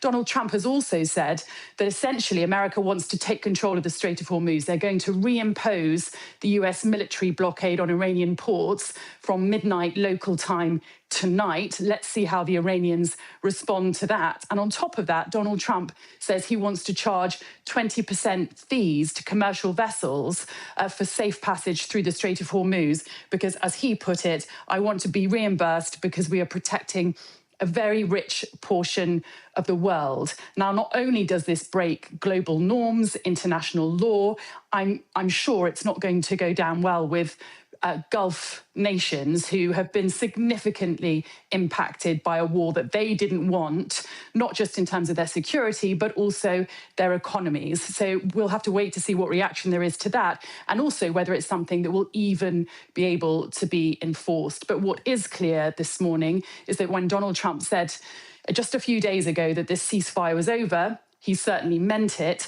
What we don't know yet is just how far this escalation is going to go. Well, let's have a look at how all of this has affected markets, unsurprisingly pushing oil prices back up again. And in the last 36 hours, essentially this week, oil prices have picked up with quite a pronounced move. We've gone from about 76 at Sunday night to 85 this morning. This morning up another 2%, 85.5 the precise level. And it was more steady, the increase last week, as fighting picked up again. And of course, that comes from the lows of about 70 that we saw when the Memorandum of Understanding came into place. Of course, context of that, well below the highs of 115 at the peak of the war. But importantly for our economy going forward, for Bank of England decisions, for inflation prints going forward, we are significantly above not just where the war started at 70, but where the year started at 60. So at this 85 level, you're going to see quite a decent impact on those monthly inflation prints that we get coming in the weeks and months ahead if we keep at these levels. I just want to show the context of this move because... Oh, we jumped again. But the context of the move there in oil prices, which is still small, relatively speaking, compared to those peaks that we've seen earlier in the war. Whereas if you look at the UK borrowing costs, the 10-year borrowing cost we've got here, it's much closer to the peaks of the war than the troughs. We started the war at 4.2%. We peaked at 5.2%. And this morning, we're back above 5%, 5.03%. And that really is quite a big pressure on whoever's going to occupy number 11 Downing Street in the next couple of days. Now, this move, though, isn't UK-specific. Earlier in the year, the UK bond yields were moving more than others. This time, it's been a global phenomenon. It's, in fact, even, you'd say, been led by the US. And if we do look at now the US 10-year borrowing cost, you can see it's lower than ours. It's 4.6%. Ours was 5%, but it's risen pretty sharply in the course of the last 10 days, just as ours has. And whereas that oil price increase is perhaps not yet pressuring Donald Trump to U-turn on the current hostilities, going from 70 to 85 for a country that exports more energy than imports it, it maybe doesn't pressure all consumers at the pump that much in the same way as when it was above 100.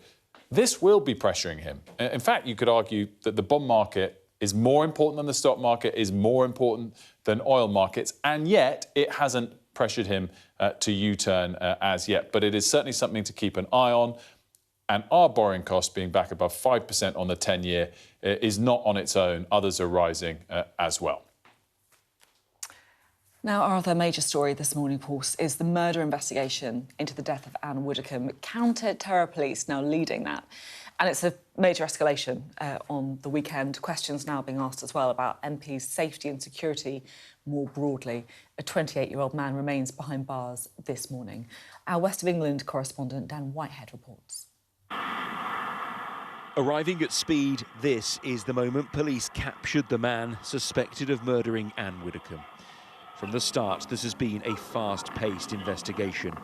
Now we learn it is being led by counter-terrorism police after the 28-year-old was re-arrested on suspicion of terrorism offences.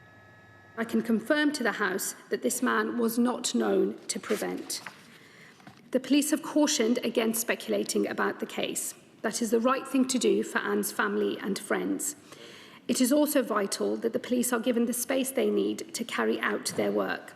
Today is a dark day in our political life, but we must also use it as an opportunity to celebrate Anne Widdecombe's memory. Counter-terrorism police took the lead after new information and evidence came to light. While the forensic work continues at Anne Widdecombe's house down here, this has become a far wider inquiry. Counter-terrorism police describing it as a complex and dynamic investigation.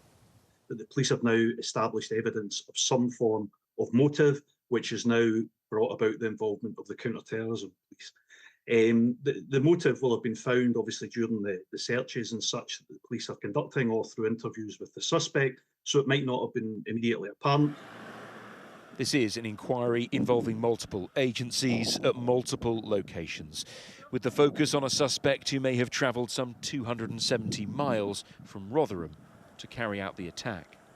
So the police came outside, undercovers, went in, had a few guns and went in. Just arrested him, took him away, and then they waited all night. Saw a load of police arriving, and then forensics come in with all the white suits on, 3 or 4 of those, cornered it all off. Anne Widdecombe's death came just a day after she appeared on TV as a Reform UK spokesperson. It has re-sparked the debate surrounding the safety of politicians. Just for the record, every member of Parliament is equal in the security to me. There is no difference between any member, I want to assure you. In the last 10 years, 2 MPs, Jo Cox and Sir David Amess, have been murdered. And now a former MP has been murdered as well. The threat is clearly real. Political motivation for the murder had previously been ruled out. The head of counter-terrorism police says they are now pursuing multiple lines of inquiry to establish just why the 78-year-old was murdered. Dan Whitehead, Sky News on Dartmoor, Devon. Well, it's important, of course, that we don't say anything that could prejudice any investigation, but there has been a wider debate, I think it's fair to say, about MPs' safety. Before we chat that with Lucy, we just wanted to bring you what Lucy Rigby, Chief Secretary to the Treasury, told us a little bit earlier about how she thinks about her own safety. Speaking from a personal point of view, you know, I thought twice about standing for Parliament, not because I have any, you know, I know what I believe, and I wanted to stand up and speak for my community and talk about, you know, all the usual reasons that people stand for Parliament. But I think, and particularly as a woman as well, and indeed one with a family, I've thought about my own safety and my family's safety.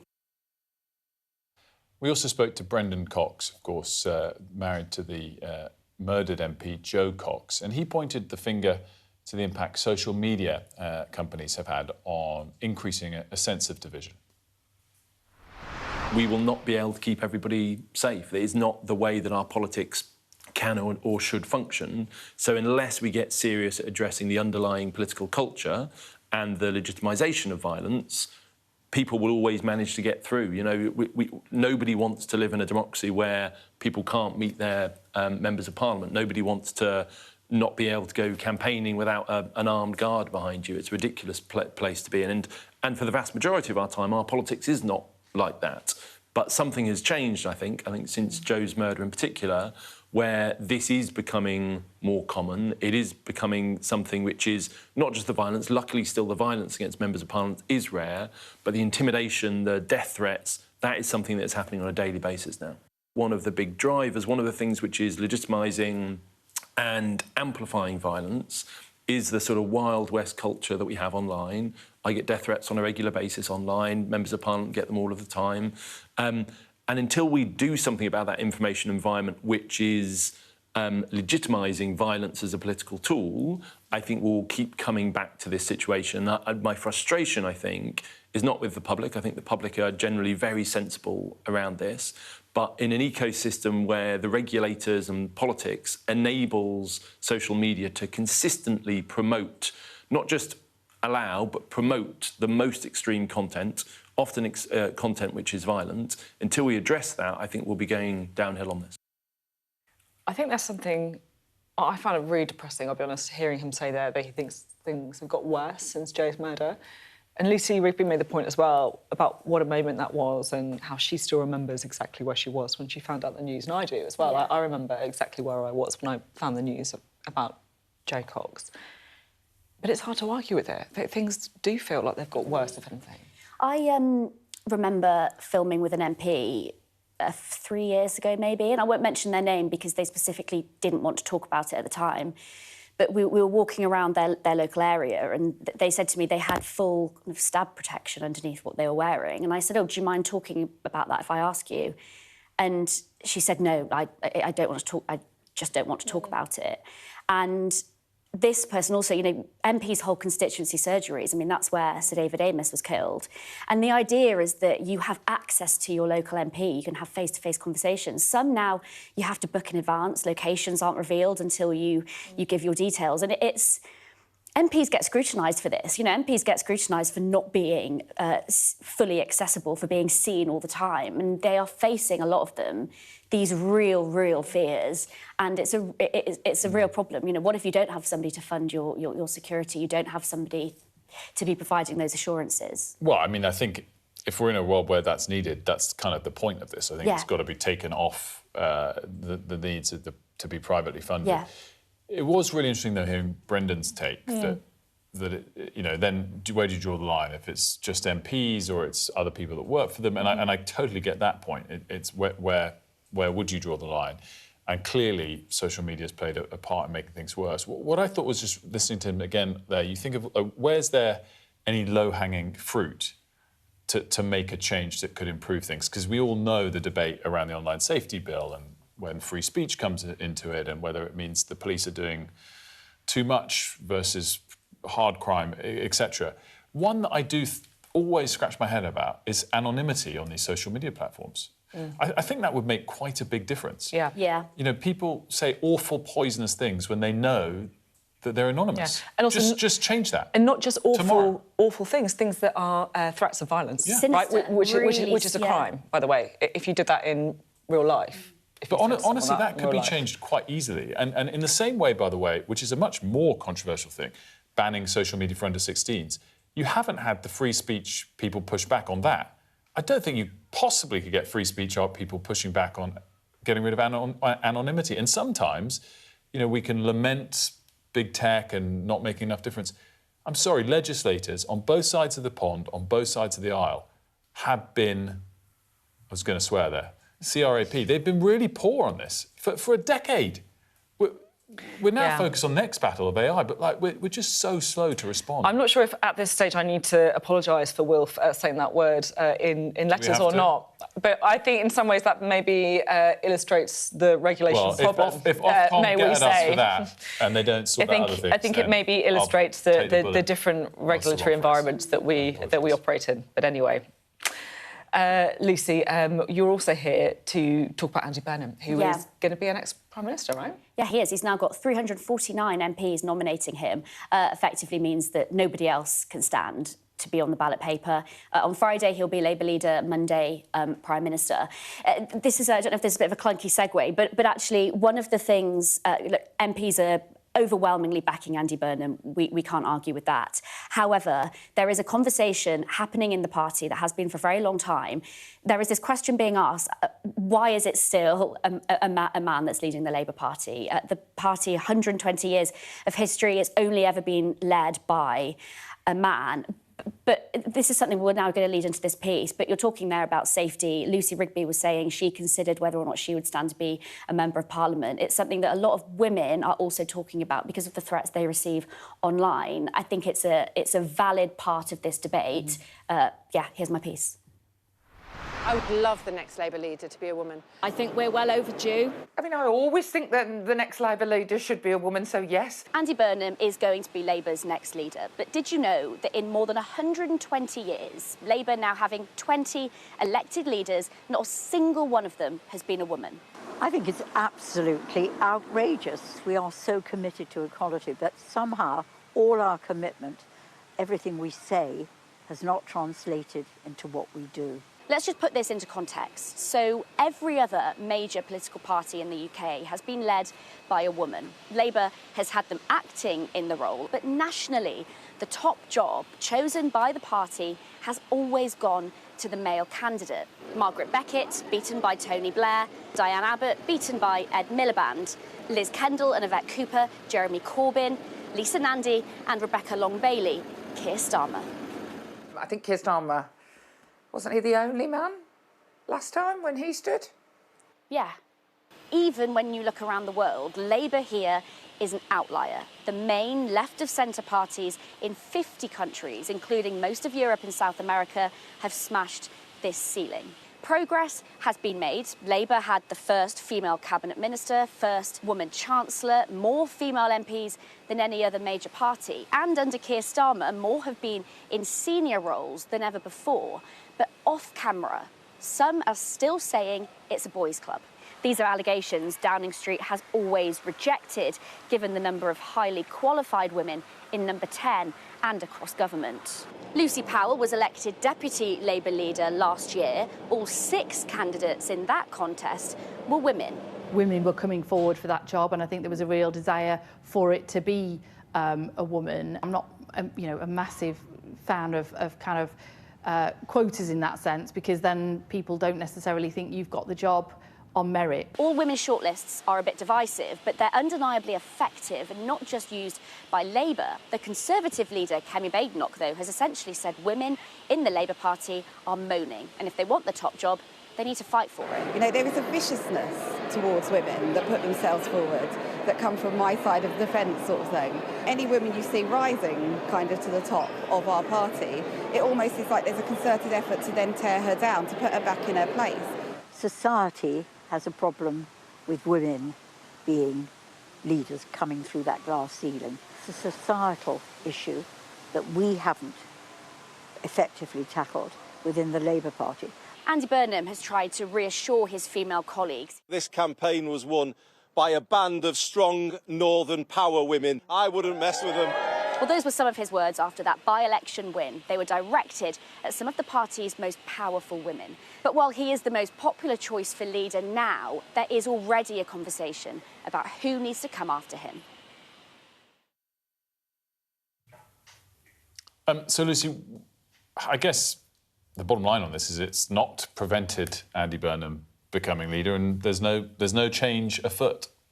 Yeah, exactly that. What we should say, is that Andy Burnham has, I would say, quite clearly addressed this among MPs already. The women's PLP, so Labour MPs, peers as well, have put to him, all of these concerns. And he has said that he will address a culture change, that if anybody is found to be briefing against women, which has happened from, number 10, although they reject it, plenty of women in the Labour Party say that this has happened to them. He said that he is going to address this. You are right, though. I think he and others around him will be aware that when it comes to the next Labour leader, I mean looking ahead in time here, it will be pretty embarrassing for the party, I think, if a woman doesn't even stand to be Labour leader. Lucy, I've been covering politics for a while. I did a book on it like 10 years ago, and the number of women who said to me in Labour, like, next time it's definitely got to be a woman. I know. And they're still saying it now. But I also find what's a little bit depressing is that I don't even feel like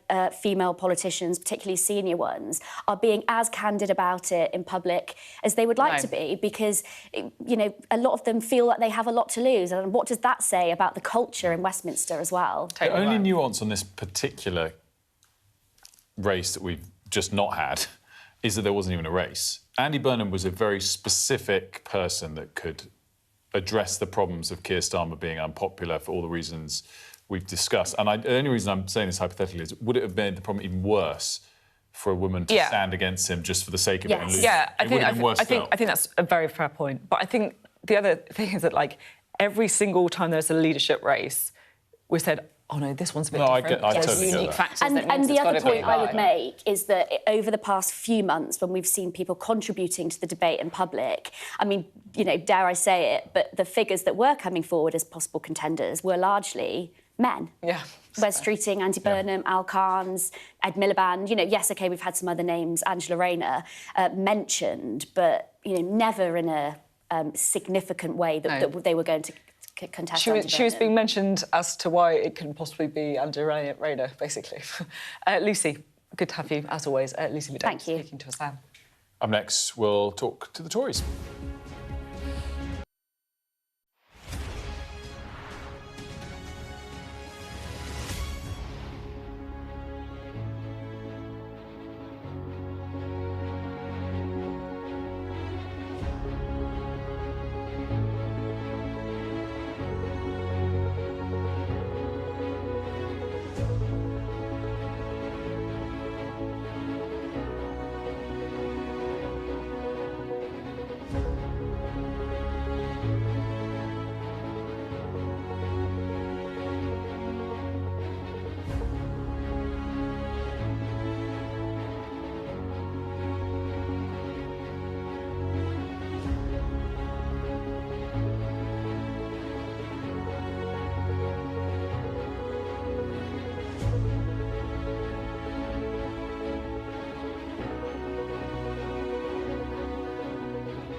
hear that whistle and that crunch. We know that they're coming from the south of the city where there's a column of Russian armoury.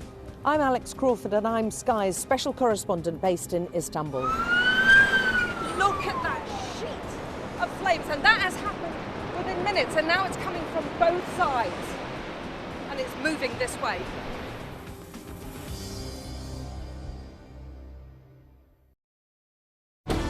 Jubilation in the streets, while some emotional. This is a political victory for Prime Minister Modi and his Hindu Nationalist Party.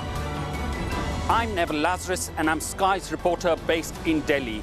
Companies like these are helping India in its trajectory to be a serious player in space exploration. Sky News, get the full story first.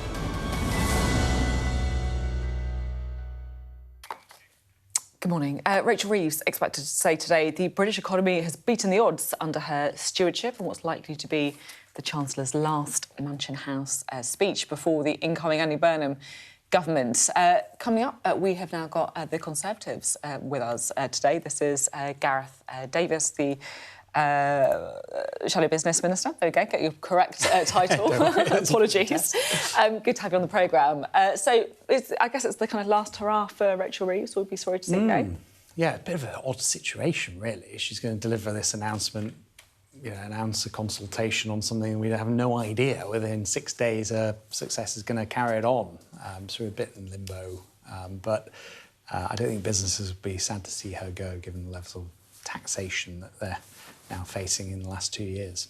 Do you think an Ed Miliband Chancellor would be an improvement? I honestly don't know. I mean, I think any Chancellor coming in has to start appreciating that you can't have anti-growth levels of taxation and huge amounts of new regulation on employers and not expect unemployment to go up. It's gone up 300,000 since Labour took office. You can't spend as much as they are spending on things like public sector pay and not expect inflation to go up. I just want whoever comes in to get a grip of growth in our country, because ultimately it's growth that's going to pay for public services, which I know the Labour Party are keen on supporting more. But I don't hold out any hope that whoever comes in, we're going to see taxation to go down, which is what businesses want. I should put that Labour, if Rachel Reeves was sitting here, she would say that actually growth has improved this year. There's been some of the forecasts. I know you're going to have a comeback to that, but let's. No, I'll welcome. Look, I want the country to grow. It is good when growth is positive, but I would argue that somebody that made this her number one priority 2 years ago, it's not exactly been a high five moment. I'm keen to talk to you a bit about the security of MPs and politicians actually who aren't MPs as well. We don't know what happened yet with Anne Widdecombe. That will come through in a trial, we hope. So I feel very, very strongly the responsibility not to prejudice any investigation. But it does feel like we need to have an important conversation about security for people in public life. Are you worried about the safety of our politicians? Well, I think, look, every MP is different. I'll talk about MPs first. I don't think people appreciate the levels of threats that some members of Parliament get and the intimidation that they face. And it's not just about them, it can be about their family. And I think that, for many MPs, is quite distressing. Ultimately, it's people who are trying to undermine our democracy and prevent people from having an alternative view, or people who disagree with what people have said. But I think when events like this happen, it's vital that we continually review security of those in elected office. But in this case, in poor Anne Widdecombe's case, she wasn't elected, but a prominent figure in public life, expressing views frequently on the media. And so I think it's right, actually, that the Home Secretary has announced this review of those who are prominent in public life, and just make sure that we're getting it right. And I guess in that particularly, Reform UK politicians could be affected, because there are a lot of very prominent Reform UK politicians who are spokespeople for the party but aren't elected MPs. This is right, and as I said, there's a review going to take place, and it's right that that happen. But I will say, for those of us who are elected, there is a pretty robust offering. The security services, have drastically improved how they look after and monitor MP safety. We all have a point of contact with the police. I heard from mine yesterday, for example. And so personally speaking, you know, I feel like there is a robust offering and that whenever there's an issue, it does get looked at and dealt with. But it's not right that others, and I know people have been on your show saying that they don't feel safe. And you know, we have to have the ability to express an opinion, to do things that are unpopular in public office, free from the threat of violence and intimidation. It's completely, utterly unacceptable. We spoke to Brendan Cox on the programme earlier as well. He was saying that it's just not realistic to offer protection to everybody who probably needs it, right? You know, and that could be everyone from MPs to councillors and people who are former MPs as well, former politicians. And he said what we need is a change of culture, and in particular on social media. Do you agree with that? I think there's a definite requirement in public life and those who have the microphone to dial it down on occasion and to appreciate that we can disagree respectfully. I think that sometimes doesn't happen, and social media amplifies those voices. And I think, you know, that is a problem. I'm not entirely sure what we can do about that problem, other than saying those of us who do have the microphone have a responsibility to be respectful, to say that it's OK to disagree, and to offer an alternative point of view. I think some people go wide of that mark, and that is completely unacceptable. There's reports this morning that I was made aware of Andy Burnham, an effigy of Andy Burnham being attacked, you know, for public display. I mean, this is absolutely insane. It's absolutely incredibly unacceptable in this day and age, and it's just intimidating for everybody. And so we've got to do anything we can. But first and foremost, you know, there is a role for the police and the security service to make sure that there is a robust offering, and that's why it's good that there's a review undergo. Did you know Anne Widdecombe? No, I met her a couple of times over the years, but I was an admirer from afar. Were you? Yeah. It's... I mean, she's one of those politicians that you knew where she stood, right? Yeah. And had high conviction in her beliefs. You didn't always agree. Yeah. People frequently disagreed with her. But she was one of these politicians that was not afraid to speak her mind, no matter whether it was popular or not popular. And I think that is something that we don't always have these days. Yeah. It's few and far between often. Yeah. So. Yes, I interviewed her for a book I did on women in politics, and I think that one of the things that we... You know, she was first elected after a very, very long selection process in 1987, and she was a trailblazer, you know. She saw, you know, a lot of things on that. Good to have you on this morning. Great to see you. Thank you very much for being on the programme today. That was Gavin Davis there of the Conservative Party. We want to take you live to Paris now, where Bastille Day celebrations are taking place. So this is National Day in France to mark one of the key moments of the French Revolution, and we are expecting to see over 300 vehicles, 6,500 soldiers marching down the iconic Champs-Élysées in central Paris this morning. You can see there in the centre of your screens President Emmanuel Macron and his wife, Brigitte, sitting next to him there. Keir Starmer is going to be there as well. It's going to be his Emmanuel Macron's 10th and final parade ahead of next year's presidential election. We're expecting to see President Zelensky among the guests as well. And really, it is going to mark the importance of international cooperation. So it will include 500 troops from the countries involved in the coalition of the Willing campaign there as well. So really, I think the intention of today is to send a signal about France and Europe's military awakening. Maybe they'll have a little watch party later this evening as well. Yeah.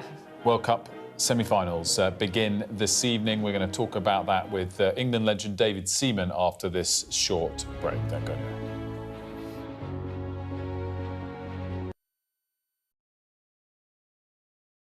Hello, it's 7 o'clock. This is the Cathy Newman Show. How long's the 5 million going to last, Mr. Farage? Let's find out. Diane, who would you put in there?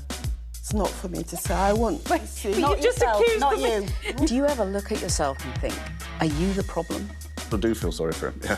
We'll see what happens. Does it mean, frankly, that you are an irrelevant? Great to have this lovely couple on the sofa. I know, what a dream team they are. She's christened the couch. I'm Cordelia Lynch, Sky's Asia correspondent, based here in Bangkok. These slums, once gripped by fear and death. There is far less bloodshed now, but it hasn't gone away. Who's asking you to kill? The police will give me the orders, and after I kill the target, I throw the gun away. We try our best to uncover and unpick a fast-changing and deeply complex region. These large waterways provided an excellent source of body disposal. This is the Buriganga River, where victims who'd allegedly been shot dead were dumped. Sheikh Hasina, how confident are you that she will stand trial? She will stand trial, there's no doubt about that. We're going to take you to the very heart of a criminal network, going undercover inside Southeast Asia's scam centres for the very first time. We won't have any problems with police, it's okay. Just seen Imran Khan leave, as we understand it, he's just been shot in the leg. They have decided that the only way they'll allow elections is if I'm inside jail or killed. Sky News get the full story first. Chinese vessels start encircling the boat we're on, blocking its path. The Chinese are now deploying water cannons, firing it directly towards our boat.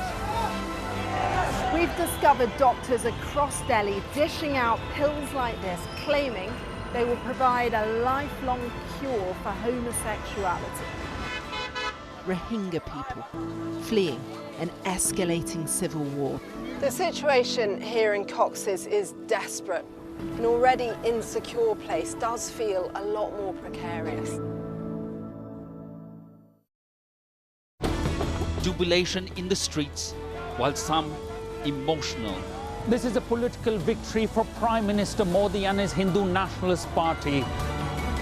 I'm Neville Lazarus, and I'm Sky's reporter based in Delhi. Companies like these are helping India in its trajectory to be a serious player in space exploration. Sky News, get the full story first. Welcome back. England football legend David Seaman is supporting a new campaign between Tesco and the British Heart Foundation to get fans on the ball with checking their blood pressure. And I'm delighted to say he joins us now to talk about that and World Cup semi-finals. A very good morning to you, David. Morning, Wilf. Morning, Sophie. You're right. Oh, we're all the better for seeing you, David. And tell us what you're backing with this important campaign. Yeah, it's just I've teamed up with the British Heart Foundation. Obviously, I've been an ambassador for about 20 years now, and we've teamed up with Tesco, and it's just to let people know that whenever they go into Tesco and there's a Tesco pharmacy, you can go in there and get a free blood pressure check. You know, you don't even have to book; you just go in there, and all it takes is 5 minutes, and you know, it's just a case of checking up on your health and knowing where you're at. It's something I didn't know was offered and available, and it's important to keep on top of things like blood pressure. There's a lot of pressure, David, generally as we approach World Cup semi-finals, and let's talk about reverse order. Let's talk about tomorrow's first. And look, England-Argentina, it's such a great football rivalry that you know better than most because you've experienced the pain and then the ecstasy, 98 and 2002 against Argentina. Yeah, that's right. You know, there's good and bad memories. You know, the 98 game was I was going to say a special game, but it wasn't because we got beat. And obviously, a certain Mr. Beckham got sent off, which I still think was a bad decision. But then, obviously, we had revenge in 2002 when we beat them 1-0 on with the penalty. So yeah, good and bad time. My hair is putting me off looking at them photos. Well, it got worse after that. The ponytail was on its way there. I love these pictures. These pictures are great. Yeah, so that was me saving a penalty. Yeah, I saved a penalty from Crespo, but straight after that, I think it was Paul Ince came up and he had his penalty saved. So, you know, it was, look, just like bad times there. But obviously, when we went to the World Cup in 2002, you know, to get that revenge, it was so special because we played undercover as well. You know, the roof was on and the noise was fantastic. Yeah. What's your advice for the guys playing Argentina? Because, look, I mean, they are a nation that loves football, right? They live and breathe football. Yeah. And like many countries, they're going to do everything to try and win that match, right? They love to wind you up. They definitely do, you know. And, you know, that's my main message to all the players is don't get intimidated by them because, you know, if we stand toe-to-toe with them, we've got a great chance of beating them. You know, obviously, they've got a fantastic player in Messi. But when I look at our team, I just think that we've got so much, you know, and there's so much more to come. You know, I saw Thomas after the game, Thomas Tuchel, after the game saying, you know, it was great that we got through to a semi-final, but he wasn't happy with the performance and the way that we played. So, you know, that shows to me that he's still striving to get the best out of the team. And I'm sure that the best is yet to come. David, reflect on the team vibe for us, because we've spoken before when you were starring for England in Euro 96, probably still in France 98. You had that amazing team vibe yourselves. And then maybe for a decade or so, it got a little bit lost again. Do you feel like this unit is more of a team, there's more positive sentiment behind it than even when you were playing in Euro 96? Yeah, maybe, Wilf. I don't know, obviously, because I'm not in it, but it's from what I see, the vibes that I'm getting are really good. You know, even when Jude was asked about the manager's comments, you know, first of all, straight away, he was protecting the team. And that was a great sign. You know, it was a great sign that Thomas said those words afterwards. And then the way that Jude defended it and spoke the way that he did about the team and how hard it was, and that they're all together and they're all in it to produce, hopefully, to get us to that final. And then you never know, we might be lifting that trophy. Oh, I really, really hope so. Can you imagine? We should talk France-Spain, of course, which is the game tonight. Obviously, you don't need to tell anyone that. How do you think that's going to shape up? Because I guess France are going into it as favourites, but Spain are always dangerous, aren't they? Yeah, they are, you know, and they've got some great players. But, you know, when you look at that France team, you think to yourself, if that team plays well, then they're going to beat you. You know, but it's a one-off game, you know, and I'm thinking of extra time and penalties, if I'm honest. But you know, don't be surprised if France do it. But you know, England-France in the final, that would be some game, and yeah. Well, we can dream, Will. We certainly can. And do you know what? I was going to ask, you know, to round things off, Dave, you're so positive and happy about it all, as we all are, and clearly dreaming that England could win that World Cup. I just wonder whether you watch it slightly. You know, we spoke to you after Arsenal won the Premier League. You won everything pretty much there was to win for Arsenal. So I can sort of imagine seeing them win again as a fan is nothing but pure joy. Is there an element where you wish you were still doing it when it comes to England, given that, you know, for 60 years, no England player has got them over the line? That's my only little regret with England, is that I never won anything. You know, we played in a tournament in France called Le Tournoi. We won that, actually, but that was just like a tiny little trophy. But, you know, to get somewhere with England, and I've always said that I want to be around when England win a trophy, because I tried it as a player and I felt the fans' love for England then. But now I'm a fan, I can feel it even more, you know, and it's just going to be one hell of a party. And I want to be around for that party. So come on, England. Love, we couldn't find a better place to end it. David, always a pleasure. Thanks so much. Yes, thank you. It's great advice there on the Argentinians. Don't let them wind us up. I know. Absolutely right. Well, our sports correspondent Rob Harris has been following all the build-up. This is what he sent us. It's a type of revenge for us.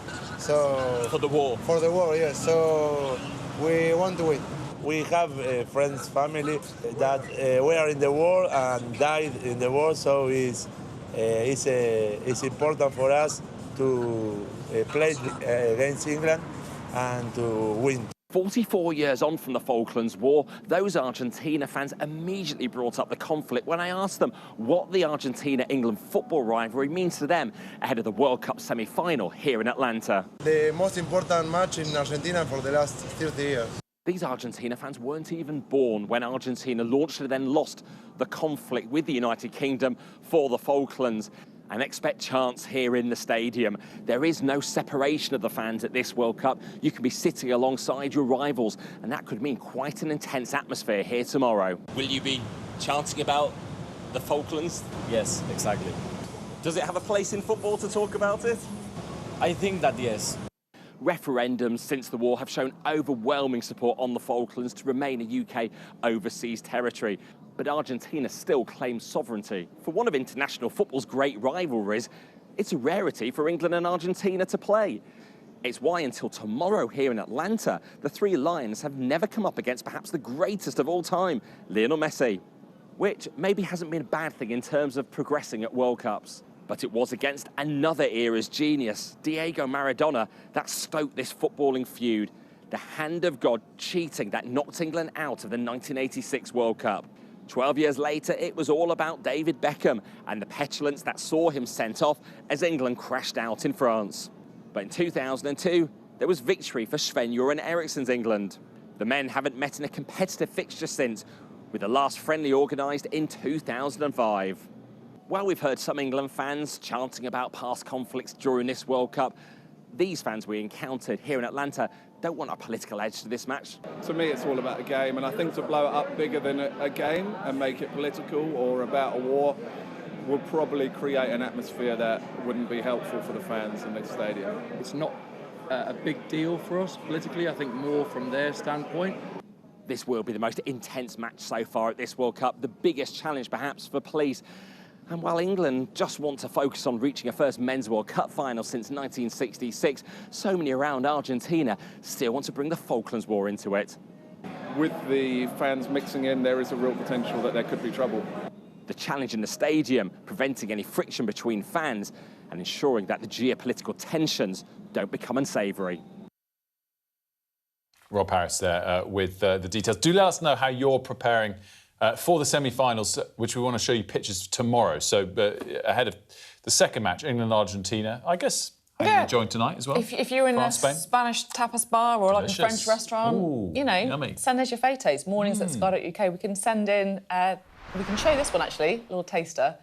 Very, very cute. So this is a picture sent in by Stacey. She says, my two grandsons, Forrest and Osso, are ready for the semi-final. And they do look ready, don't they? I love it. Love it. Get your pictures coming in and we'll share much more of them, many more of them tomorrow. We're going to take a quick break here. When we come back, we'll have all of the latest top stories. I bet right now you often find yourself asking why. Why was a certain decision taken? Why did something happen? Why did they say or do that? I'm Neil Patterson and it's my job as a journalist to find out why. Just explain why. It's a difficult one. Well, I mean, it's massive. It's a very, very severe situation. So if you want to make sense of this complicated world, Sky News' new podcast, This Is Why, is your daily fix. One story every day, and we can find out why together. Listen and follow wherever you get your podcasts. Mayhem in the Middle East, rippling in America's West. Get back! Get back! The resolve of these protesters is now being seriously tested. I saw police being forced or pushing young men and women to the ground as they made almost 100 arrests. None of this is a peaceful protest. I'm Martha Kellner and I'm Sky's US correspondent based here in Los Angeles. How are you feeling? I am angry. It is an anti-woman agenda. Will the cold affect your voters? Well, we have a lot of tremendous support, but it's nasty out there. Anybody else? Should the Defence Secretary and the Vice... Wait, what country are you from? The UK. Okay, we don't give a crap about your opinion and your reporting. Why don't you go back to your country where you have a major migrant problem? President Biden, do you trust President Xi? President Biden says that this meeting went well. He said real progress was made on a whole host of issues. Will your candidates win? I hope so. I think they will. I think they're great candidates. There's no doubt that Kamala Harris and her team are harnessing the power of social media. Do you think Kamala is brat? Kamala's brat. Are you scared? Yeah, we were scared. It was terrible. strong wind, building tearing down. As them say, God works, so we can't do nothing. The people here know that worse storms may well be on their way. Sky News, get the full story first. Free wherever you get your news. Ghislaine Maxwell has pleaded not guilty to all 6 charges against her. Mum, how are you feeling today? Jeffrey said, you answer to Ghislaine, you just don't cross her. Hear that whistle and that crunch? We know that they're coming from the south of the city where there's a column of Russian armoury. I'm Alex Crawford and I'm Sky's special correspondent based in Istanbul. Look at that sheet of flames, and that has happened within minutes, and now it's coming from both sides, and it's moving this way.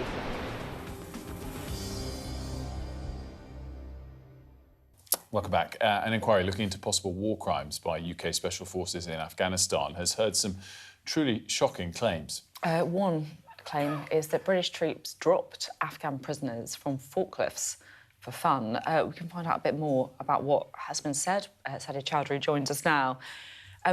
So what did the trial hear? So this is a public inquiry, and let's just remind ourselves of who we're talking about here. The UK Special Forces are our elite soldiers. These are the guys who are the best of the best. You know, they go out and do the most riskiest operations, the most challenging situations. So to some degree, we need them to be kind of monsters to go out and do these things. But they are within the law. They're not allowed to just go and do whatever they want. And this public inquiry is looking at allegations that actually they did go out and, you know, do these kind of things. So one of the witnesses that has spoken about it has said that she was told by a soldier that he had taken part in this activity where they would put prisoners onto forklifts and drive around really fast and suddenly brake so that the prisoners would be flung off. Another witness who spoke said that when he raised concerns about what was happening, he was called a Taliban-loving apologist, and there was this culture of not being able to do this. And these aren't the only allegations that this inquiry has heard. And by the way, these 2 witnesses spoke in secret because a lot of what we're hearing is done in these closed sessions, so even us as journalists aren't allowed to go in and listen to what is being said. But this inquiry has heard claims about children being shot dead during night raids, about weapons being planted on individuals after they'd been cuffed and killed, and there being a policy of killing all fighting-age males. The inquiry is ongoing, and the Ministry of Defence says it's not going to comment fully until it has concluded. Do we know when it concludes? What's the timeline? It's been going on for more than 3 years, and there isn't a set time, but we expect it to be well into next year. OK, thank you very much indeed. Last hour, we didn't have a weather script, so we added the weather, but, well, what's going to happen this time? We'll find out. I hope we haven't forgotten anything. Travel insurance, I tick that box. Yeah, but remember what you forgot last year. All Clear Travel Insurance sponsors Sky News Weather. We've got the script. Parts of the south are going to see heatwave conditions through to the weekend at least, but as I said, warm. Extremes of last week. Got it. Western parts will see plenty of sunshine this morning. Another way of saying they'll be warm. While central and eastern Britain will see early cloud largely burning off. That's the wind moving it across. In a clockwise direction, I think you said. In a clockwise direction. But many north-eastern coasts will stay quite grey. It will be warm, generally, and hot in the south. There's the temperatures changing for us. Bit cool near the North Sea. Southern parts will be quite windy inland in a clockwise direction, but the wind will ease near Channel coasts, and there's not going to be much change this afternoon, although cloud will begin to spread back across the northeast later. It will stay dry and clear for many tonight, but low cloud will take over much of eastern Britain. All Clear Travel Insurance proudly sponsors Sky News Weather. Look, factually inaccurate, my version might have been, but I preferred it. It was a high point of your broadcasting career, Wilf, I would say. Thank you to Christopher, our social media producer, who's clipped it up so the world can see as well. Yeah, have a look online if you're not sure what we're talking about there. As we start to wrap up, let's look back at those great live pictures coming in from Paris. Bastille Day celebrations are taking place. Sir Keir Starmer is due to attend, by the way, alongside other world leaders, in particular aiming to celebrate the Coalition of the Willing. President Zelensky is due to be there as well, alongside some other Coalition of the Willing leaders. It's always a fantastic day's parade. Oh, wow, look at that. Yeah. Fabulous. So this is the historic Champs-Élysées, the iconic street in central Paris. We're expecting over 300 vehicles and 6,500 soldiers marching down, all part of today's Bastille Day celebrations in France, in Paris. And the aim of it, we're told, is, as Wilf was just alluding to send a strategic signal about France and Europe's military awakening. So in other words, the coalition of the willing, those 500 troops from countries involved, France, Germany, 25 soldiers from Ukraine as well. Emmanuel Macron's 10th and final parade ahead of next year's presidential elections. And, of course, one of Keir Starmer's final acts as Prime Minister as well. I'm not sure military awakening is displayed by marching bands so much as boosting defence spending as a percentage of GDP to a meaningful level, but we're out of time. That's a conversation for another day.